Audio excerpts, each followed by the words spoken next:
네, 맞습니다. 예, 반갑습니다. 예, 안녕하세요. 예, 저는 김영석입니다. 예. 오늘 다룰 주제는 산업입니다. 산업 부분에 대해서 이번에 저희 책자에 썼던 분이 이제 바로 김성훈 기자님이시고, 그래서 저는 이제 사회자로서 그 책에서 제기됐던 어떤 이슈들, 이런 부분들을 질문을 드리고 대답을 듣는 방식으로 진행하도록 하겠습니다. 예. 사실 지금 이 산업이라는 주제가 그렇게 재밌는 주제가 아닌데, 이 코로나 때문에 영화 산업이 많이 흔들리면서 산업에 대한 일반 관객분들의 관심도 되게 커졌을 것 같아요. 그리고 특히 이제 이 강좌를 들으실 정도면은 영화 쪽 일에 관심이 있는 분도 계실 수도 있고, 산업적인 이런 부분에 대해서 좀 관심 있는 분들이 많이 있지 않을까 생각이 드는데, 그런 부분에 대해서 좀 먼저 최근 상황을 먼저 좀 얘기를 하면서 지난 20년에 대한 이런 부분들을 좀 얘기하는 그런 방식이 어떨까 생각이 됩니다. 그래서 그냥 사실 오늘 이거의 결론이 될 수도 있는데, 2019년만 해도 천만 영화가 한 5편 다섯 나왔었고, 편이죠. 예. 그리고 엄청 났었어요. 이 영화 장밋빛 미래에 대한 어떤 그런 전망들이 대단했었는데, 지금 1년 만에 정말 이렇게 좀 어려운 말로 상전벽해라고 하죠. 도대체 원형을 알아볼 수 없는 그런 상황으로 극장가와 영화 산업이 변해버렸습니다. 근데 지금 상황을 그 김성훈 기자님 어떤 상황으로 이렇게 진단하시는지, 지금 도대체 우리가 영화 산업이 어떤 상황이 되어버린 이런 시대를 우리가 지금 살고 있는 거라고 생각하시는지 좀 먼저 듣고서 이야기를 진행을 해보죠. 네, 김영석 선생님께서 일단 제가 말씀드리기 전에 이제 선생님께서 질문을 해주시고 제가 답하기보다는 아까 저희끼리 이제 입을 맞춘 거는 아, 이제 팟캐스트처럼 서로 이렇게 선생님도 이제 영화산업, 한국영화산업에 또 전공이시고 하시니까 좀 이제 서로 막 편하게 떠드는 예, 자리가 됐으면 하고요. 지금 이제 말씀하신 대로 사실은 2018년도 추석 시장 때만 하더라도 그 성수기 시장에서 1 년에 이제 가장 큰 4개 시장 중에서 하나인 그 추석 대목에서 제작비가 큰 한국 영화 3 편이 경쟁을 맞붙었다가 전부 이제 손익분기점조차 넘기지 못하고 이제 나뒹굴었어요. 그때 사실 충무로의 이제 플레이어들은 어쩌면 이게 '한국 영화 산업의 위기의 시작이 될 수도 있을 것 같다.'라는 진단을 내놓았거든요. 그게 2000 년대 중반에 이제 한국 영화 산업에 끼었던 거품들이 일제히 빠져나갔을 때 현상과 좀 비슷한 현상이 벌어졌던 까닭에 어쩌면 2019년 겨울 시장부터는 좀 '암흑기가 펼쳐질지도 모른다.'라는 위기감이 팽배해 있었는데 방금 김영석 선생님께서 말씀하신 대로 2020 년도가 들어서면서 완전히 산업이 그런 예상을 뒤엎고 천만 영화가 5편 나오고 200만 2019년, 그렇죠. 2019년에 천만 영화. 시 이 2020년 2019 년에 그렇죠. 예. 2019 년에 천만 영화가 5편 나오고 산업이 호황기를 기록하고 이제 기생충이 이제 아카데미에서 수상을 하면서 이게 완전히 분위기가 180도 달라진 거예요. 그런데 2020 년이 되자 올해 초에 코로나19가 벌어지면서 완전히 2020 년대 분위기와 딴판이 돼 버린 거예요. 그러다 보니까 지난 3월 코로나19가 벌어졌던 지난 3 월부터 현재 12 월까지 한 약 9 개월 동안 산업을 지켜보면서 완전 이걸 어떤 현상으로 받아들여야 될지 굉장히 혼란스러웠어요. 이게 매일 이제 극장은 이제 "위기다, 위기다. 아프다, 아프다." 그리고 뭐 최저 관객 수를 연일 경신을 하고 있고 이제 사실 지난 20년 동안 한국 영화 산업은 극장 산업이라고 어 비유를 해도 이상하지 않을 만큼 극장 매출에 대한 의존도가 높은 산업이었는데 그 산업의 근간이 되는 극장이 이제 위기에 처하면서 이제 그 모습을 바라보던 영화 기자인 저뿐만 아니라 지금 모든 이 영화 산업의 플레이어들이 지금 당황스러워하고 있고 혼란스러워하고 있고, 그 와중에 그 자리에 극장이 위기에 처한 그 자리에 넷플릭스 같은 OTT가 자리를 재빠른 속도로 차지하면서 지금 콘텐츠는 계속 이제 넷플릭스 통해서 인기 있는 콘텐츠들은 이제 국내 시장을 넘어서 전 세계에서 많은 인기를 누리고 있는데, 영화 산업의 플레이어들은 어 그런 현상을 보면서 좀 뭔가 희망보다는 여전히 굉장히 불안해하고 있는 것 같아요. 그 지난 9 개월 동안 지금 저희들이 지금 뭐 저나 김명석 선생님이나 그리고 이 지금 듣고 계신 여러분들께서 실시간으로 생생하게 목격하고 있는 것 같아요. 되게 지금 올해 한국 영화 산업이 어느 정도인지를 이제 그 수강 이렇게 들어오신 분들한테 말씀드리면은, 관객 수는 1999년 관객 수보다 500만 명 많고 2000년 관객 수보다 500만 명 적어요. 그러니까 올해 관객 수가 한 5,900만 명 될 거거든요.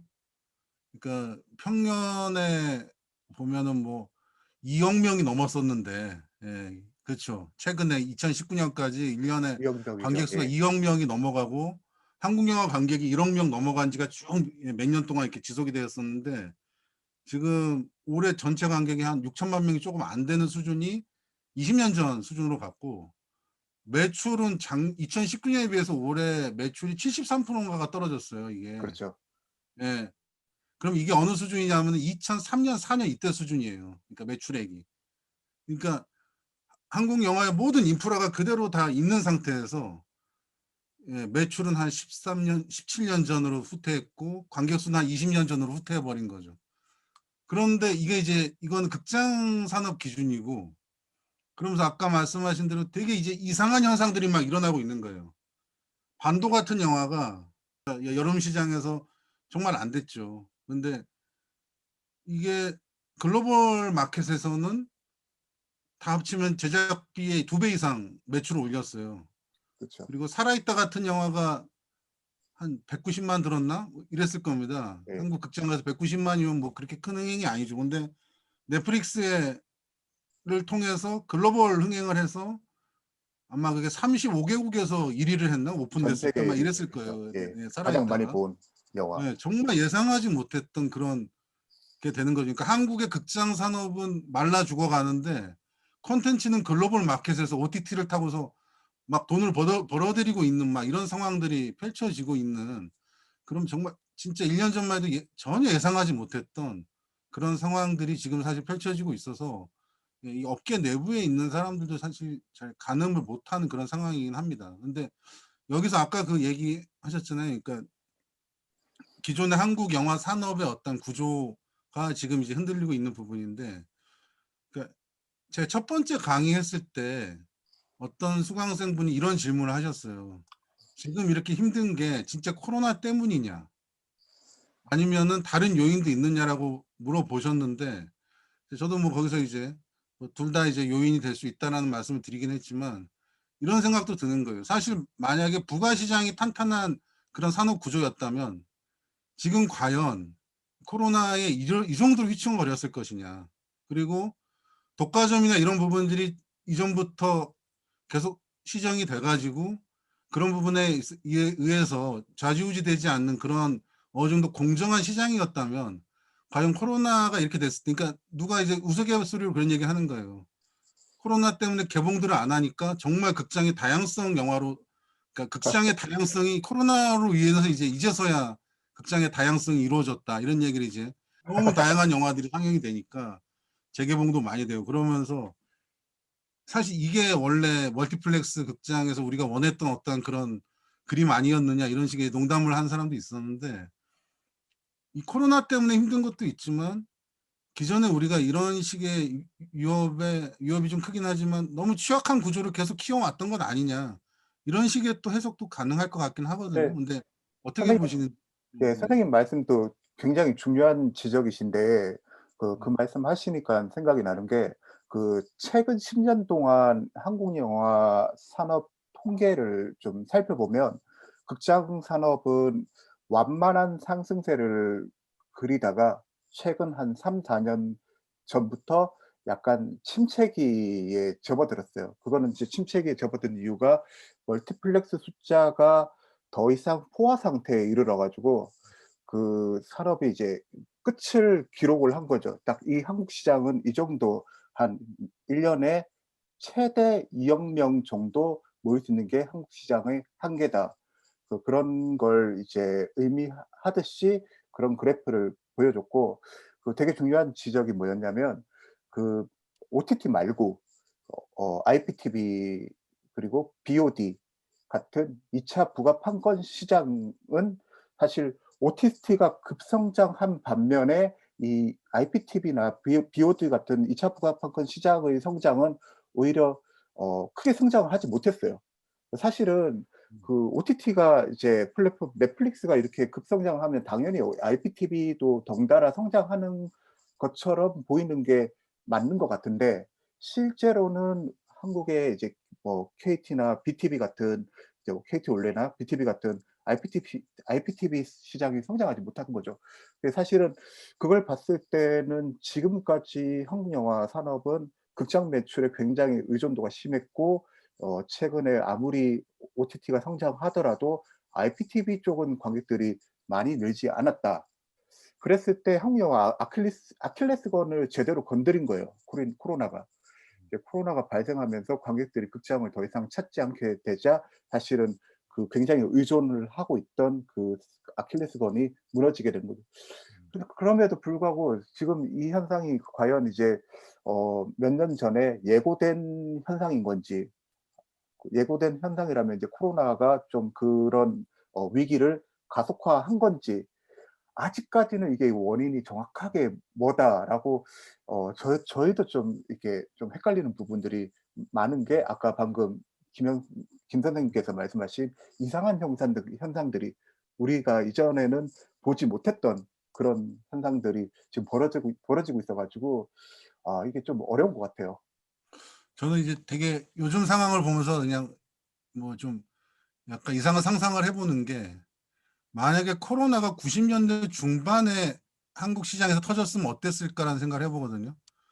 90 년대 중반은 비디오 시장이 영화 시장의 한 4배 이 정도 그렇죠. 됐었던 때예요. 예. 대기업들이 90. 일제히 비디오 시장에 그쵸. 뛰어들었던 시기였죠. 예. 대기업들이 뛰어들면서 한국 영화 산업이 전체 10을 벌어들인다면 영화 산업은 한 2 에서 3 정도 되고 나머지가 다 비디오 시장, 모든 게 부가 시장으로 수렴됐던 때였거든요. 그때 만약에 코로나 같은 상황이 있었다면 지금 같은 대혼란이 벌어졌을까라는 생각을 해 보면 그렇진 않았을 거라는 생각이 드는 거예요. 어차피 집에서 보니까. 대여점 갈 때만 조심하면 되는 거죠, 사실은. 예, 이런 상황이 되지 않았을까. 그리고 예, 어떤 식으로든 영화는 계속 예, 제작이 되면서 비디오 산업을 통해서 계속 이렇게 예, 유통이 돼도 충분히 그 산업이 유지가 가능한 상황이었어요. 90 년대에는 예, 극장 개봉이 그렇게 막 유의미한 상황은 아니었거든요. 그런데 지금은 그게 역전이 돼서 예, 극장이 80, 심할 때 아마 80이 넘었었을 거예요. 전체 영화 산업에 차지하는 게 가장 심했던 해가 80이 넘을 정도였고, 그게 최근에 와서 좀 몇 년 동안 약간 좀 내려갔지만 70% 정도로. 근데 지금 그게 역전되면서 어떻게 보면 근본적인 원인이 우리가 부가 시장을, 그러니까 부가 시장에 대한 어떤 그 개념에 대해서 전혀 생각하지 않고 너무 극장만 키워온 것이 이런 거대한 역습을 맞은 게 아닌가라는 또 생각도 예, 들기도 합니다, 사실은. 그 예. 말씀하시니까 생각이 나는 게, 사실 90 년대 초중반부터 사실 한국 영화의 기획 영화들이 이제 일제히 등장하기 시작하던 시기였잖아요. 음. 그때 사실 이제 영화 산업에 뛰어들었던 대기업 자본의 특징이, 이제 선생님께서 말씀하신 대로 지금 대기업들은 어 투자를 하고 혹은 또 직접 제작을 이제 했던 지금 대기업과 다르게, 그때 대기업은 말씀하신 대로 그들의 관심은 비디오 테이프 판권 확보하는 게 그들의 그렇죠. 중요한 관심사였고, 그래서 지금은 이제 마켓에 가면 뭐 이제 그 수입할 영화, 극장에서 틀 영화들을 찾았던 것처럼 그때 대기업들은 이제 칸이나 이런 마켓에 가서 우리가 무슨 비디오를 인제 판권을 확보할 것인가 이런 경쟁이 굉장히 치열했던 시기였잖아요. 그때 굉장히 한국 비디오 시장이 굉장히 컸던 시기였는데 그 말씀 들으니까 아마 그 시장이 그대로 유지됐더라면 좀 극장이 타격을 입더라도 지금 그 2차 시장에서 좀 약간 버틸 수 있는 원동력 같은 게 되지 않았을까라는 생각도 드네요. 예. 그래서 이제 어떻게 보면 이 멀티플렉스가 그러니까 90 그때 그랬다고 하죠. 그 주라기 공원 2 였나 그때 그렇죠. 잃어버린 세계 땐가 예 스필버그가 한국에 와 가지고 그때 그 예 CJ의 이미경 예 미키리 이번에 기생충 미끼리. 때 그 단상에 올라가셨던 분한테 예 조언을 한 게 "한국에도 멀티플렉스를 져라." 얘기를 했고 그게 이제 첫 번째가 그 98년 강변 CGV부터 시작을 해서 그로부터 한 10년 동안 정말 엄청나게 멀티플렉스가 한국에서 그러니까 스필버그 생겨났죠. 말을 엄청나게 잘 들은 거죠, 이 한국 영화 산업이. 예. 그래서 이게 고속 성장, 한국 영화 르네상스의 어떤 기반이 됐는데 어떻게 보면 그 멀티플렉스 지나친 멀티플렉스 중심적인 어떤 그런 산업 그러니까 미국 같은 경우도 당연히 멀티플렉스 중심이긴 하지만 그 나라는 넷플릭스 같은 OTT도 만들어 냈지만 블루레이 시장이나 이런 게 굉장히 살아 있어요 그렇죠. 아직도. 예. 그런 패키지 상품 시장이 우리나라처럼 거의 무슨 그 블루레이 출시하는 사람들이 독립운동하듯이 블루레이를 출시하는 나라가 아니고 아니면 영상자료원처럼 국가기관에서 출시해 주는 거 외에는 거의 진짜 힘든 나라가 아니고 외국에는 그런 DVD 때부터 그런 시장이 굉장히 꾸준히 살아있는 그런 이제 산업이었는데 우리는 멀티플렉스를 받아들이면서 모든 걸 다 내버린 게 아닌가. 예, 산업을 구성하는 게 굉장히 다양한 요소들인데 영화 산업을 구성하는 게. 근데 우리는 멀티플렉스가 처음에 히트를 치니까 거기에 어떻게 보면 우리나라의 모든 산업의 어떤 특징일 수도 있는데 몰빵을 해 가지고 멀티플렉스로 모든 거 승부 보려고 하고 그러다 보니 천만 영화라는 게 나와 버리고 그러면서 그게 계속 기록갱신을 하고 이러는 과정에서 멀티플렉스 중심의 이런 대규모 흥행 이외의 모든 것들을 다 그냥 버린 게 아닌가라는 생각이 이제서야 코로나가 터지니까 들기 시작한다는 거죠, 어떻게 보면. 그래서 저는 어떻게 보면 지난 20 년의 한국 영화 산업을 이야기할 때 가장 중요한 키워드가 멀티플렉스 아닌가라는 또 예 그 부분에 대해서 어떻게 생각하시는지. 예. 그래서 그 김 선생님께서 아까 전에 저한테 대담하기 전에 먼저 선생님께서 작성한 예. 질문지를 저한테 보내주셨는데 선생님께서 저한테 처음으로 첫 번째 질문으로 주신 게 뭐냐면 2000 년에서 2020 년까지 지난 20년 동안 한국 영화 산업을 한 단어로 혹은 한 문장으로 정리한다면 무엇일까? 굉장히 어려운 질문을 주셨는데 제가 이제 메모를 한 거는 멀티플렉스 산업의 흥망성쇠. 음. 그러니까 저도 선생님하고 생각이 같은데 그 아까 전에 대담 시작했을 때 선생님께서 올해 한국 영화 총 관객 수 수준이 1990년 99 년보다 500만 명 가량 많고 2000 년보다 500만 명 가량 적다라고 말씀을 하셨는데 저는 그 얘기가 되게 의미심장하다고 생각했어요. 왜냐하면 99 년도가 이제 한국 영화 산업이 산업으로서 그전엔 산업이 아니었죠. 그전엔 이제 토착 자본이 있었고 이제 대기업이 막 영화 산업에 눈을 돌릴 때였는데 한국 영화 산업이 산업이라는 이 약간 되게 추상적인 단어를 이제 얻기 시작한 출발선이 됐던 해였고 그 도화선이 됐던 작품이 강재규 감독이 연출을 하고 삼성 영상사업단에서 투자를 했던 그 쉔이라는 작품을 시작으로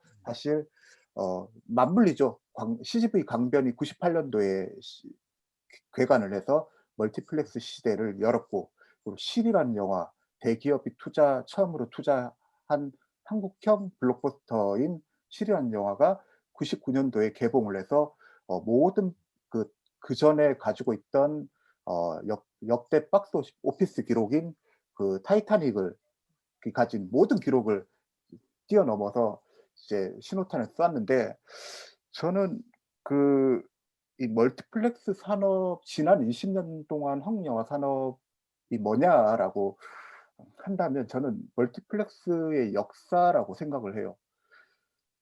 그 멀티플렉스 시대가 그 한국 영화 산업의 모든 풍경을 바꿨다고 생각을 하고, 사실 동네 골목마다 극장이 생겨나면서 관객의 관람 문화가 바뀌었고, 사실 그전에는 이제 극장에 간다는 행위는 종로나 신촌이나 이런 시내에 친구나 연인이나 가족하고 이제 큰맘 먹고 나가는 행위였다면, 멀티플렉스 시대가 열린 뒤에는 그냥 집에서 이렇게 저처럼 추리닝 입고 그 스랩바 신고 이제 언제든지 이제 밤늦게라도 편하게 갈 수 있는 공간으로 바뀌었고, 그러면서 이제 관객들의 영화 관람 횟수가 늘어나고 산업이 성장하고 흥행작이 늘어나면서 산업이 성장하고, 산업이 성장하니까 그 금융권이나 이런 이제 투자 이제 외부에서 '아 영화 산업이 돈이 되는구나.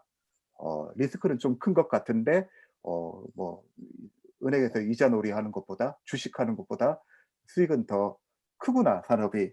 그러면서 금융권이나 창조사에서 돈이 들어오니까 이제 극장을 가진 대기업들이 이제 극장에 채워 넣을 영화들이 필요하게 되고, 이 영화들이 필요하게 되니까 이제 각 자사 라인업을 꾸리고 투자를 하고, 이제 나아가서는 또 다른 제작사와 함께 제작도 직접 하게 되고, 지금 20년 동안 벌어진 이 한국 영화 산업의 모든 과정이 이 멀티플렉스에서 시작된 것 같아요, 제가 봤을 때는. 그래서 멀티플렉스로 인해서 산업이 성장하고, 멀티플렉스로 인해서 뭔가 이제 돈도 모이고.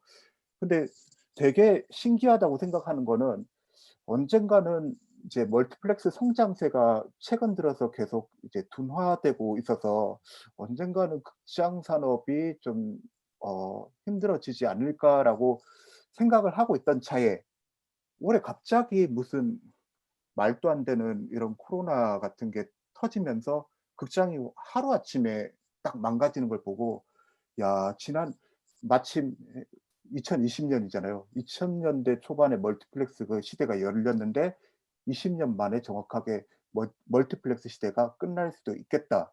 아 어쩜 이렇게 20 년이라는 숫자를 꽉 채우지?' 이런 생각이 들었습니다. 이게 되게 공교로운 게 네.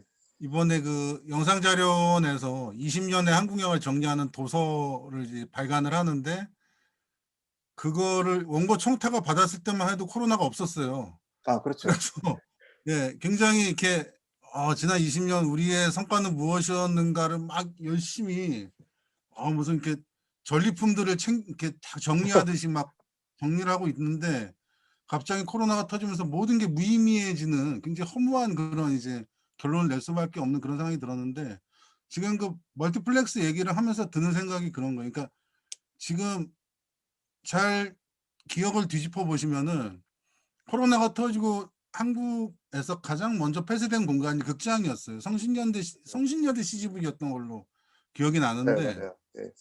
예, 폐쇄가 그러니까 그게 굉장히, 저는 지금 이 극장이 겪는 상황이 굉장히 현실적이면서도 굉장히 어떻게 보면은 그 상징적이고 시적이라는 생각이 드는 대목이 있어요. 왜냐하면 이 극장이 정말 그렇게 현실적으로 위험할까? 보면은 극장 관계자들 얘기를 들어보면은, 극장 업자들 얘기를 들어보면 그렇게 위험한 공간이 아니다. 이 공간은 극장이 하나 계속 허가가 떨어질 때까지 받는 검사가 몇 개인지 아느냐. 환기부터 시작해서, 예, 화재 아 때문에 환기부터 시작해서 모든 그 검사를, 그러니까 여기가 도저히 그런 거의 감염에 그런 그 온상이 될 수 없는 공간이다. 그리고 마주 보지도 않지 않느냐. 다 앞을 보니까 굉장히 안전한 공간인데, 그런데 왜 이게 이렇게 됐느냐. 그럼 두 가지 이유가 있겠죠. 다 멀티플렉스는 지금 다 쇼핑몰이나 이런 데랑 연계가 되어 있기 때문에, 예, 누가 오가는지를 체크를 할 수 없다는 그런 문제.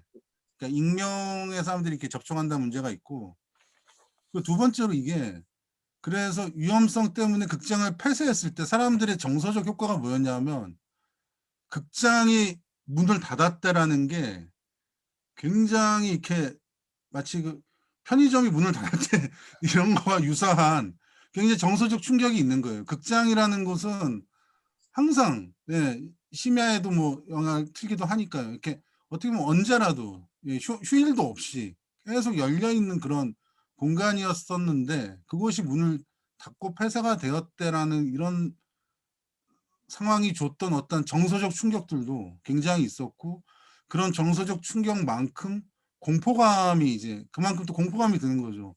'아 거기 가서 그 밀폐된 공간에서 앉아 있으면 진짜 큰일 날 것 같아.'라는 그런 식의 생각들이 되면서 사실은 그러니까 저는 그런 생각이 있어요. 처음에 그런 일이 그 성신 그 극장에 터진 게 아니고 그게 있는지 아마 몰에서 이제 뭔가 문제가 생겼을 때 극장을 폐쇄했는데 극장에서 그 당시에 극장이 적극적으로 방역을 내세우면서 공격적으로 나갔으면은 극장 폐쇄라는 것이 이어지지 않고 예 어떤 식으로든 극장을 살릴 수 있지 않았을까라는 생각도 좀 들긴 하는데 근데 이제 그때 보면은 이제 그 극장이라는 공간의 일상성만큼이나 그것이 폐쇄된다는 것이 주는 정서적 충격이 엄청났었고 예 그냥 뭐 예 다른 데가 충격 그 폐쇄되는 것보다 극장 폐쇄가 굉장히 좀 충격적인 그런 부분들이 있었죠. 예. 그 그런 부분들이 말씀 있어요. 하시니까 갑자기 생각이 나는 게 그게 아마도 어쩌면 이제 멀티플렉스가 가진 숙명 같은 거라고 생각하는 게 선생님께서도 잘 아시다시피 그 멀티플렉스가 98 년도에 강변에 처음 생기기 시작한 뒤로 이제 전국에서 우후죽순으로 생기는 과정들을 봤을 때 말씀하신 대로 멀티플렉스가 이제 주로 생겨난 곳이 롯데 같은 경우는 백화점이나 롯데마트의 제일 끝층이나 지하에 생기고 이제 CGV 같은 경우도 주로 이제 큰 상가들을 중심으로 그 안에 입점을 하는데 이게 어쩌면 멀티플렉스가 처음에 이제 특히 롯데 같은 경우는 이제 그 롯데백화점 롯데 쇼핑을 쪼금 더 쇼핑하는 사람 소비자들이 쪼금 더 즐거운 쇼핑이 되라고 이제 '백화점 위에 극장을 하나 더 붙이면 어떨까?' 그러면 백화점에 머무는 시간도 늘어나게 되고 이제 이런 발상에서 시작이 된 거잖아요, 롯데시네마 같은 경우는. 그런 걸 딱 비추어 보면 어 과거에 극장만 달랑 있었던 단관극장들이 많았던 과거하고 다르게 멀티플렉스 시대가 되면서 어쩌면 멀티플렉스가 그냥 온전히 극장만의 공간이 아니라 그 어떤 여러 많은 불특정한 사람들이 오가는 공간 속에 지어진 것도 어쩌면 '멀티플렉스의 숙명이구나.' 이런 생각이 드네요. 그러니까 지금 코로나 때문에 멀티플렉스가 이렇게 타격을 입은 게 단지 극장이 타격을 입은 문제는 아니거든요. 그러니까 멀티플렉스가 2000 년대 말 정도에 굉장히 생활 속에 깊숙이 들어오면서 그때부터 어떤 문화가 완성이 되냐 하면은 그러니까 4인 가족 기준으로 예 엄마 아빠 그리고 아이 둘이 주말에 극장에 가서 영화 그때 이제 한참 유행하던 3D 영화를 같이 보고 예 푸드코트에 가서 같이 밥을 먹고 거기 이제 토이저러스 이런 데 가서 장난감 한두 개를 사면은 10만 원 안팎이 되는 그러니까 가장 그 효율성 높은 가성비 좋은 가성비 좋은. 레저가 네 그렇죠. 그게 멀티플렉스 플러스 이제 쇼핑몰이 만들어낸 문화였어요. 그거를 정말 전 국민이 주말마다 엄청난 수가 그걸 즐겼고 그러면서 이제 그때 뭐 그런 영화들 있잖아요. 그러니까 그 태권브이 같은 게 이제 다시 재개봉했을 때 몇십만 명의 관객이 든다거나 마당을 나온 암탉 같은 영화가 흥행을 할 수 있었던 게 그 멀티플렉스가 만들어 놓은 그 가족 레저 문화의 어떠한 그 힘이었거든요 사실은. 근본적으로 콘텐츠의 힘도 있지만. 근데 지금 멀티플렉스가 이렇게 타격을 받으면서 그냥 멀티플렉스만 타격을 받은 게 아니고 그 가족이 즐기던 그 문화 자체가 지금 사실은 파괴가 된 거죠. 그래서 저도 그 문화를 즐기던 사람이었는데 아이와 함께 주말에 가서 근데 지금 집에서 아이랑 놀아 주느라고 너무 힘듭니다 사실은. 그냥 주말에 거기만 가면은 며칠 동안 아무 말이 없었는데 아이가 그러니까 이런 부분들이 이게 단지 극장의 문제가 아니고 훨씬 더 문화적 파급력이 큰 그런 부분들이 이 멀티플렉스였다라는 게, 그 멀티플렉스가 타격을 받고 나니까 지금에서야 '아 이게 엄청나게 큰 문화적인 비중을 지닌 공간이었구나.'라는 게 영화 산업을 넘어서서 그런 생각이 이제 뒤늦게 드는 부분이 있는 거죠. 예. 말씀하신 그 부분이 네. 20년 전에 한국 영화 산업이 급속도로 성장할 수 있었던 여러 가지 이유 중에 하나였던 것 같아요. 한국 각 이제 외국에 취재하러 나가면 이제 해외 영화 제작과 관련된 이제 플레이어들이 물어보는 게 "대체 한국 사람들은 왜 영화를 그렇게 많이 보냐? 극장에 사람이 그렇게 많은 이유가 뭐냐?" 라고 이제 물어보시는 분들이 많은데, 그 미국이나 유럽이나 일본의 이제 극장 티켓 값이 상대적으로 비싼 국가들하고 다르게 한국에서는 멀티플렉스에 그 4인 가족이 가서 10만 원 이내에 어쨌든 한 서너 시간을, 뭐 저녁까지 먹으면 한 5 시간을 그냥 편하게 여유 있게 보낼 수 있는 그 정도의 비용이 사실은 다른 취미 레저 문화하고 비교했을 때 없는 것 같아요. 그 뭐 캠핑을 하더라도 이제 마트에 가 가지고 한 몇십만 원어치 장을 봐야 되고, 또 캠핑장을 빌려야 되고, 뭐 낚시를 하더라도 마찬가지고, 다른 레저 문화하고 다르게 극장이 굉장히 그 일반 사람들이 즐길 만한 굉장히 좋은 레저 문화였고, 그게 어쩌면 지난 20년 동안 한국 영화 산업이 고속도로 성장할 수 있었던 비결이었던 것 같네요. 예. 그렇죠. 지금 멀티플렉스 얘기를 너무 좀 길게 한 그런 느낌이 있는데, 예. 사실은 이제 지금 코로나 얘기에서 이제 파생된 게 멀티플렉스 얘기였는데, 코로나 얘기를 하면서 또 하나 얘기하지 않을 수 없는 게 사실 디지털 테크놀로지예요. 그러니까 좀 지난 20년 한국 영화 가장 크게 바꿔 놓은 게 멀티플렉스, 그러니까 산업적 공간적으로는 멀티플렉스, 그리고 기술적으로는 사실 디지털이거든요. 지금도 사실 코로나 시기에도 아마 극장 관객은 엄청나게 떨어졌을 거예요. 그러니까 대한민국이 전 세계에서 아이슬란드 뭐 이런 나라와 함께 영화를 제일 많이 보는 나라였거든요. 그러니까 4점 몇 회씩 1 년에, 그러니까 전 국민 나누기 이제, 그러니까 전체 관람 객수 나누기 전 국민 하면은 4점 몇 회가 나왔고, 이건 전 세계적으로 1, 2위 하는 순위였는데 올해는 아마 1점 몇 회 나올 것 같습니다. 그럼 그렇다고 해서 올해 한국 사람들이 극장에서 안 봤을 뿐이지 정말 그렇게 영화를 안 봤느냐? 그럼 저는 절대 그렇게 생각하지 않거든요. 딴 데서 많이 봤고, 그게 가장 대표적인 게 OTT고, OTT는 사실 그 디지털의 어떤 가장 그 중요한 어떤 성과물 중에 이제 하나라고 할 수가 있는데, 이게 넷플릭스의 전 그게 그 블록버스터라는 비디오 체인 그거였잖아요. 그 미국의 유명한 대여점 그쵸. 체인이었는데, 그쵸. 그 닥터 마블인 그 뭐죠? 그 마블 영화 중에 닥터 마블인가 거기 보면 이제 하늘에서 배달. 떨어지고 예. 하여간, 예, 예, 떨어지는 그게 나오잖아요. 근데 거기에서 대여점에서 이제 개발된 게 디지털 테크놀로지가 들어오면서 영화 산업에 그게 이제 발전한 게 넷플릭스인데, 어떻게 보면은 이 디지털이 있었기에 또 코로나 시기에 영화 산업이 유지되는 건 아닌가라는, 그러니까 코로나가 멀티플렉스 중심의 어떤 그런 것들을 파괴했지만 한편으로는 코로나 시대에 또 영화 산업이 살아남을 수 있는 것도 디지털 때문이 아닌가, 이런 생각도 들거든요. 근데 디지털 테크놀로지가 바꿔놓은 2000년부터 2020년 이 정도 21세기 초에 영화적 지형도를 뭐 간단히 이제 핵심적인 걸 얘기해 주신다면 어떤 부분이실지, 산업적으로 볼 때. 예. 디지털이 이제 이 영화 산업에 도입이 처음에 됐을 때 가장 직접적으로 영향을 받은 분야는 이제 제작이었죠. 그 제작 분야. 필름 카메라를 이제 사용을 해서 이제 촬영을 하고, 그 필름이라는 게 사실은 제작비 때문에 창작자가 마음대로 쓸 수 없는 매체잖아요. 물리적 매체니까. 그 제작비도 이제 필름을 많이 쓸수록 이제 제작비도 올라가고, 근데 제작 분야에서 가장 먼저 영향을 끼쳤던 것 같고, 그리고 필름에서 벗어나서 디지털로 촬영을 하면서 그 후반 작업에서 필름을 현상하고, 그리고 현상한 거를 네거티브로 하고, 그걸 또 어 사운드 작업을 하고, 그 필름 후반 작업이 공정 자체가 날아가게 되면서 사실 제작 기간이나 아니면 제작비의 상당 부분이 절약할 수 있는 그런 역량이 있는데, 저는 이제 곰곰이 생각해 보니까 디지털 테크놀로지가 영화 산업에 끼친 영향이라고 하면, 저도 이제 선생님 말씀대로 그 배급 분야에 가장 큰 영향을 끼쳤던 것 같아요.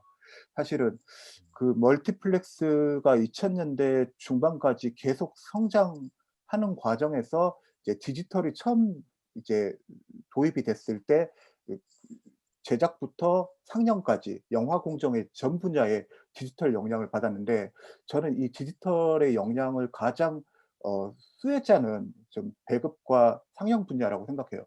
그래서 그게 이제 배급 분야에서 그전에는 이제 제작사가 필름 프린트를 떠 가지고 전국의 각 극장에 이제 그 각각 라인들마다 프린트를 몇 벌씩 주고 그랬잖아요. 근데 그 과정들이 생략이 되고 지금처럼 이제 DCP 디지털 신호로 이제 쏴 주기만 하면 되니까 이 배급에 엄청나게 큰 영향을 끼쳤다고 생각하는 게, 그때 당시에 그러면서 2000 년대 중반에 발생하게 된 게 와이드 릴리즈 배급 전략하고도 이 굉장히 말 맞물리게 됐다라고 생각을. 그래서 지금 여기 계신 분들 와이드 릴리즈에 대해서 좀 쉽게 설명을 하면, 말 그대로 이제 어떤 영화가 개봉을 할 때 첫 주에 최대한 많은 상영관을 잡아서 최대한 많은 수익을 올린다라는 배급 전략을 뜻하는 말이에요. 근데 그 와이드 릴리즈 배급 전략을 가속화한 게 어쩌면 디지털하고도 영향이 있지 않을까. OTT가 나오기 이전에. 그때 그러면 이제 한국 영화 산업이 디지털의 바람을 탄력을 받아 가지고 와이드 릴리즈 배급 전략으로 딱 무장을 했을 때 어떤 현상이 발생을 하냐면, 모든 영화가 첫 주에 상영관 잡기 경쟁이 이제 치열하게 벌어지는 거예요. 그래서 여러분들께서 잘 아시다시피 이제 대작들이 이제 개봉하면 이제 엄청나게 많은 숫자의 관을 첫 주에 잡는 바람에 그 전주에 개봉했던 작은 영화들, 그리고 같은 주에 개봉하는 작은 영화들이 이제 피해를 보게 되는 거죠. 이런 와이드 릴리즈 전략이 이제 한국 영화 산업의 자리를 잡으면서 발생하는 이제 문제점이, 이제 여러분들도 잘 아시는 스크린 독과점 문제가 발생하는 거고요. 그래서 저는 물론 이제 선생님 말씀하신 대로 이제 결과적으로 디지털은 지금 이후에 영화 산업이 그나마 지탱할 수 있었던 OTT가 나오는데 중요한 영향을 끼쳤지만, 그전에 이제 우리 산업에서 고질적인 문제였던, 하지만 오랫동안 해결되지 못했던 이런 구조적 문제를 발생시키는 데 한몫하지 않았나, 이런 생각도 듭니다. 여기서 진짜 지금 정리를 잘 해주셨는데 그 아이러니가 뭐냐면은 그러니까 그 디지털이 영화 산업 분야에서 가장 늦게 들어온 게 극장 시스템이었어요. 그쵸? 그렇죠. 그 전에 2000년대 초부터 디지털 제작은 있었고, 예, 뭐 국가대표 같은 영화가 좀 이제 좀 이렇게 앞서간 그런 어떻게 보면 본격적인 시작이라고 할 수가 있지만, 디지털로 영화를 찍고 디지털로 후반 작업을 하고 이런 부분에 대한 거는 쭉 있다가 원앙 소리가, 그러니까 2008년이었죠. 원앙 소리가 정말 예상치 못한 흥행을 하면서 그 영화는 필름으로 상영할 수가 없어서 디지털 상영관에서만 상영을 했는데, 이게 너무 흥행을 하니까 상영관들이 앞다퉈서 디지털 영사기 막 이런 걸 막 갖다 놓고서 그 영화를 트는 거죠. 맞아요. 그러면서 예, 2008년부터 멀티플렉스의 디지털 영사 가능한 이런 수준이 급속하게 비율이 올라가고, 특히 2009년에 아바타가 나오면서 3D를 틀려면 무조건 디지털을 들여놔야 되니까 3D와 원앙 소리 때문에 2008년, 9년, 10년, 11년 이때 그 극장의 디지털화가 엄청나게 빠른 속도로 이루어지고, 그러면서 2012년에 어떤 증상이 나타나냐면은 아까 말씀하신 그 독과점의 문제가 2012년 여름에 도둑들이 나왔을 때, 그렇죠. 예, 그 최근. 영화가 한국 영화 최초로 1000개 이상을 잡았죠. 예, 개봉할 때 최초로 1000개 이상을 잡은 게 아마 도둑들일 겁니다. 그 영화가 하여튼 맞습니다. 예. 그러면서 예, 그때부터 그 여름 시즌이죠. 2012년 여름. 여름의 도둑들, 가을의 광해. 예. 이런 식으로 해서 겨울, 그리고 그다음에 겨울에 아마 겨울왕국이었나 뭐 이러면서 맞습니다. 계속 예 각 시즌마다 천만 영화들이 나오는 거예요. 그러니까 어떻게 보면 되게, 그러면서 천만 아니면 최소한 900만.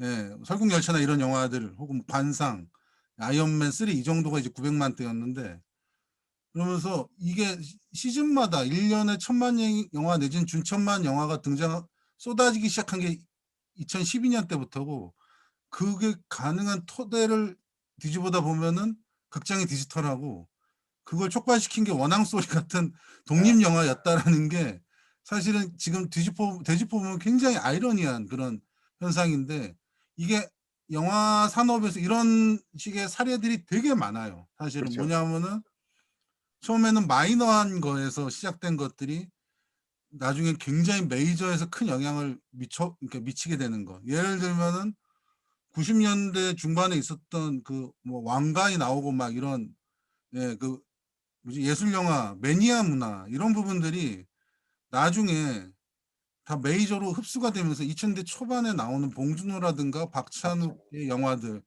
예, 장준환의 영화들 이런 것들은 90년대 중반의 그 매니아 문화에서 시작된 그런 문화적 토양이 결국에 2000년대 메이저에서 그렇게 확 올드보이 같은 그런 것들, 지구를 지켜라 같은 것들, 살인의 추억이나 괴물 같은 것들, 이런 것들은 90년대 매니아 문화에 어떻게 보면은 그 연장선상이 있다고 볼 수가 있거든요. 근데 이런 매니아 문화가 그렇게 메이저로 흡수돼서 이렇게 감독들에 의해서 나오는 것처럼 이 디지털이 보급을 시킨 거는 예, 원앙소리였는데, 그 수혜를 나중에 보는 것들은 어떻게 보면은 마블 영화라든가 이런 영화들이 그 할리우드 수혜를 영화. 엄청나게 예, 보게 된 거죠. 왜냐하면 그게 2008년에 아이언맨 1편이 나왔을 거예요. 2008년이. 예, 1편이 나오고 마블이 그다음부터 점점 유세를 떨치게 되는데, 서서히 그게 한국의 디지털 상영관의 확산과 딱 맞물려 있고, 그러면서 이게 예, 그 독과점과 와이드 릴리즈를 가장 세게 한 영화들이 마블 영화들이거든요. 예, 그런 영화들이 가능했던 토양을 깔아준 게 원앙소리였다라는 거. 이게 정말 어떻게 보면 뒤져보면 굉장히 아이러니한 예, 그런 사실일 수도 있죠. 그래서 기억이 나는 게 그때 원앙 소리가 그 후반작까지 다 디지털 공정을 통해서 디지털 프린트를 내놨는데, 당시에 디지털의 필름에서 디지털로 넘어가던 그 과도기 시점에 이제 전국의 모든 극장이 여전히 필름 영상기를 돌리는 극장들이 많았던 까닭에, 그 되게 아이러니하게도 디지털로 후반 작업을 마친 원앙소리가 다시 새로 필름으로 프린트를 떠 가지고 이제 막 급하게 요청하는 극장에 보내려고 하는 굉장히 그런 소동들도 기억이 나고 그런 것 같아요. 그 디지털은 가장 직접적으로 영향을 빠른 속도로 받은 분야는 제작 현장이었지만, 결과적으로 산업 전체의 어떤 패러다임을 바꾸게 된 거는 배급과 상영 부분에 영향을 끼치면서 벌어졌던 변화들이 어 일어났던 것 같아요. 그래서 아까 전에 2012 년도를 그 선생님께서 말씀을 해 주셨는데, 그 2012 년도는 저는 되게 중요한 한국 영화 산업에 되게 중요한 해라고 이제 이번 책에서 썼어요. 그렇게 쓴 이유가, 사실 이제 2000 년대 초중반에 그 방금 선생님께서 말씀하신 대로 박찬욱, 봉준호, 뭐 장준환, 뭐 임상수, 정말 그 새로운 바람들이 일제히, 그리고 뭐 신재명이나 뭐 이런 오정환이나 뭐 이런 이제 차승재, 기존에 또 강우석 이런 어 기획력이 좋은 어 PD들, 이렇게 굉장히 비슷한 시기에 여러 가지 바람들이 막 맞물리면서 2000 년대 초반까지 새로운 기운들을 일으켰다가, 그 바람 때문에 돈을 보고 들어온 그 외부의 거품들이 막 흥청망청 영화들을 2000 년대 중반까지 제작을 하다가, 2006 년도에 그런 그 금융 자본들, 외부에서 온 영화 산업, 영화 콘텐츠보다는 좀 잿밥에 관심이 많은 그런 금융 자본들이 서로 이제 인수합병하고, 그리고 주가 조작하고 그런 이제 금융자본들이 장난들을 치다가 2006년까지 얘기했어요. 2006년. 예, 그렇죠. 빠져나가게 되죠.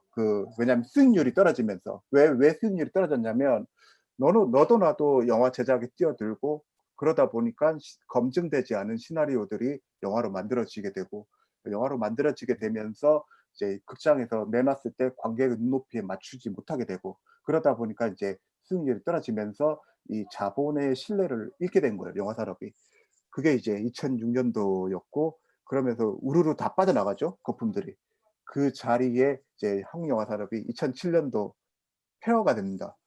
역대 최저 수익률인 -43.5%를 기록할 만큼 영화를 개봉하면 무조건 망하게 되는 그런 시대가 오면서 이제 한국 영화의 보릿고개가 시작되다가 그때 들어온 CJ, 롯데, 쇼박스, 뉴의 대형 배급사들이 영화 산업을 체질 개선을 대기업식으로 하게 되고 그러면서 이제 뭔가 시나리오를 이제 투자 배급사들이 굉장히 깐깐하게 보기 시작하고 투자 허들이 높아지고 엄격해지고 이런 게 이제 이런 결과가 폭발한 게 2012년도라고 보거든요. 그전까지는 굉장히 한국 영화가 "위기다, 위기다." 이런 얘기가 계속 나오다가 2012년도에 선생님께서 말씀하신 대로 한국 영화를 관람한 관객 수가 최초로 1억 명을 돌파를 했고요. 한국 영화 시장 점유율이 50%를 회복했고 박스 오피스 상위권 10 편에 한국 영화 7 편이 이제 상위권에 오르는 그런 현상이 벌어져 가지고 2012년도는 좀 약간 여러모로 좀 의미가 많았던 해였지 않나? 이런 생각이 듭니다. 그때 이제 제가 드는 생각이 아까 2006년부터 7 년이 최저를 치고 2008년도 그냥 그저 그랬어요. 근데 제가 그때 들었던 저도 이제 그때 기자 시절이었는데 드는 생각이 뭐였냐면은 산업이 대기업에게 확실히 장악되고 있다는 느낌을 받았던 게 2008년 이즈음이었어요. 아, 정말 이 산업을 대기업이 확실히 꽉 쥐고 장악을 하고 있구나. 그게 가장 잘 나타난 게 뭐였냐면 포스터였어요. 포스터. 아 포스터가 2000년대 초반에 한국 영화 포스터는 정말 아트웍이었어요. 그러니까 예술 작품이었어요. 그러니까 장홍영 같은 포스터 기억나시죠? 그래 요즘 만약에 호러영화를 만들면 그렇게 못 만듭니다. 포스터를. 근데 그 당시에는 특히 그 프로듀서들이 다 마케터 출신의 프로듀서들. 그러니까 장홍영을 만들었던 영화사 보면 오정환 대표는 굉장히 유명한 마케터 출신이죠. 심재명 대표와 그렇죠. 함께. 그러니까 그런 식의 포스터를 용인하는 거예요. 용인하는 건데 이런 식의 포스터들이 불쌍해, 그러니까 이제 점점 보기가 힘들어지는 거예요. 그러니까 그러면서 포스터들이 다 천편일률화 되는 거죠. 그래서 그 배우들 당시에 얼굴로 제가, 네, 그렇죠. 주연 배우가 4명이면 4분할 화면에 그러니까 가장 비중이 큰 애가 가장 얼굴이 크게 나오는 거예요. 그냥 그런 식으로. 그게 왜냐하면 다 대기업 마케팅팀 대리의 마인드에서 나오는 포스터예요. 그게 컨펌을 그전에는 컨펌을 누가 했냐면은 프로듀서가 하는 거예요. 제작사 대표가 하는 거예요. 그러니까 그 제작사 대표는 다 나름 다 마케팅을 잘하는 사람들이에요. 이 사람들이 잔뼈가 마케팅 굵은 사람들이어서. 기계들이었으니까. 그렇죠. 예, 그리고 포스터 작가들도 엄청난 사람들이었어요. 그 당시에 거의 예술 작가였고 디자이너들도 포스터 디자인하는 사람들도 거의 다 예술가 수준의 그냥 업자들이 아니고 그런 정말 그 순추 전국 시대가 있어요. 포스터 작가와 포스터 디자이너들의. 그게 2000년대 2005년, 6년 이때까지예요, 사실은. 그러다가 2008년 때부터 장악이 되면서 그때 제가 기억이 나는 게 유승환 감독을 인터뷰할 때였는데 부당거래 때문에였나? 뭐 인터뷰하는데 유승환 감독이 인터뷰 처음부터 끝까지 포스터 불만 막 욕을 하는 거예요. 이게 뭐냐고, 이게 포스터냐고. 네, 내 맘대로 포스터도 이제 못하는 세상이 됐다라고 막 이렇게 불평을 얘기하는 거예요. 왜냐하면 그 전에 이 사람이 했던 포스터를 떠올려 보시면 죽거나 하고 나쁘거나 이런 건 정말 예 간지의 그렇죠. 끝입니다. 그리고 뭐 아란 아란 장풍전은 장풍 또 제작전 이런 것들 보면은 죽거나 하고 나쁘거나 아니 죽거나 그다음에 피도 주먹이 눈물도 운다. 없이 주먹이 예, 운다. 주먹이 운다.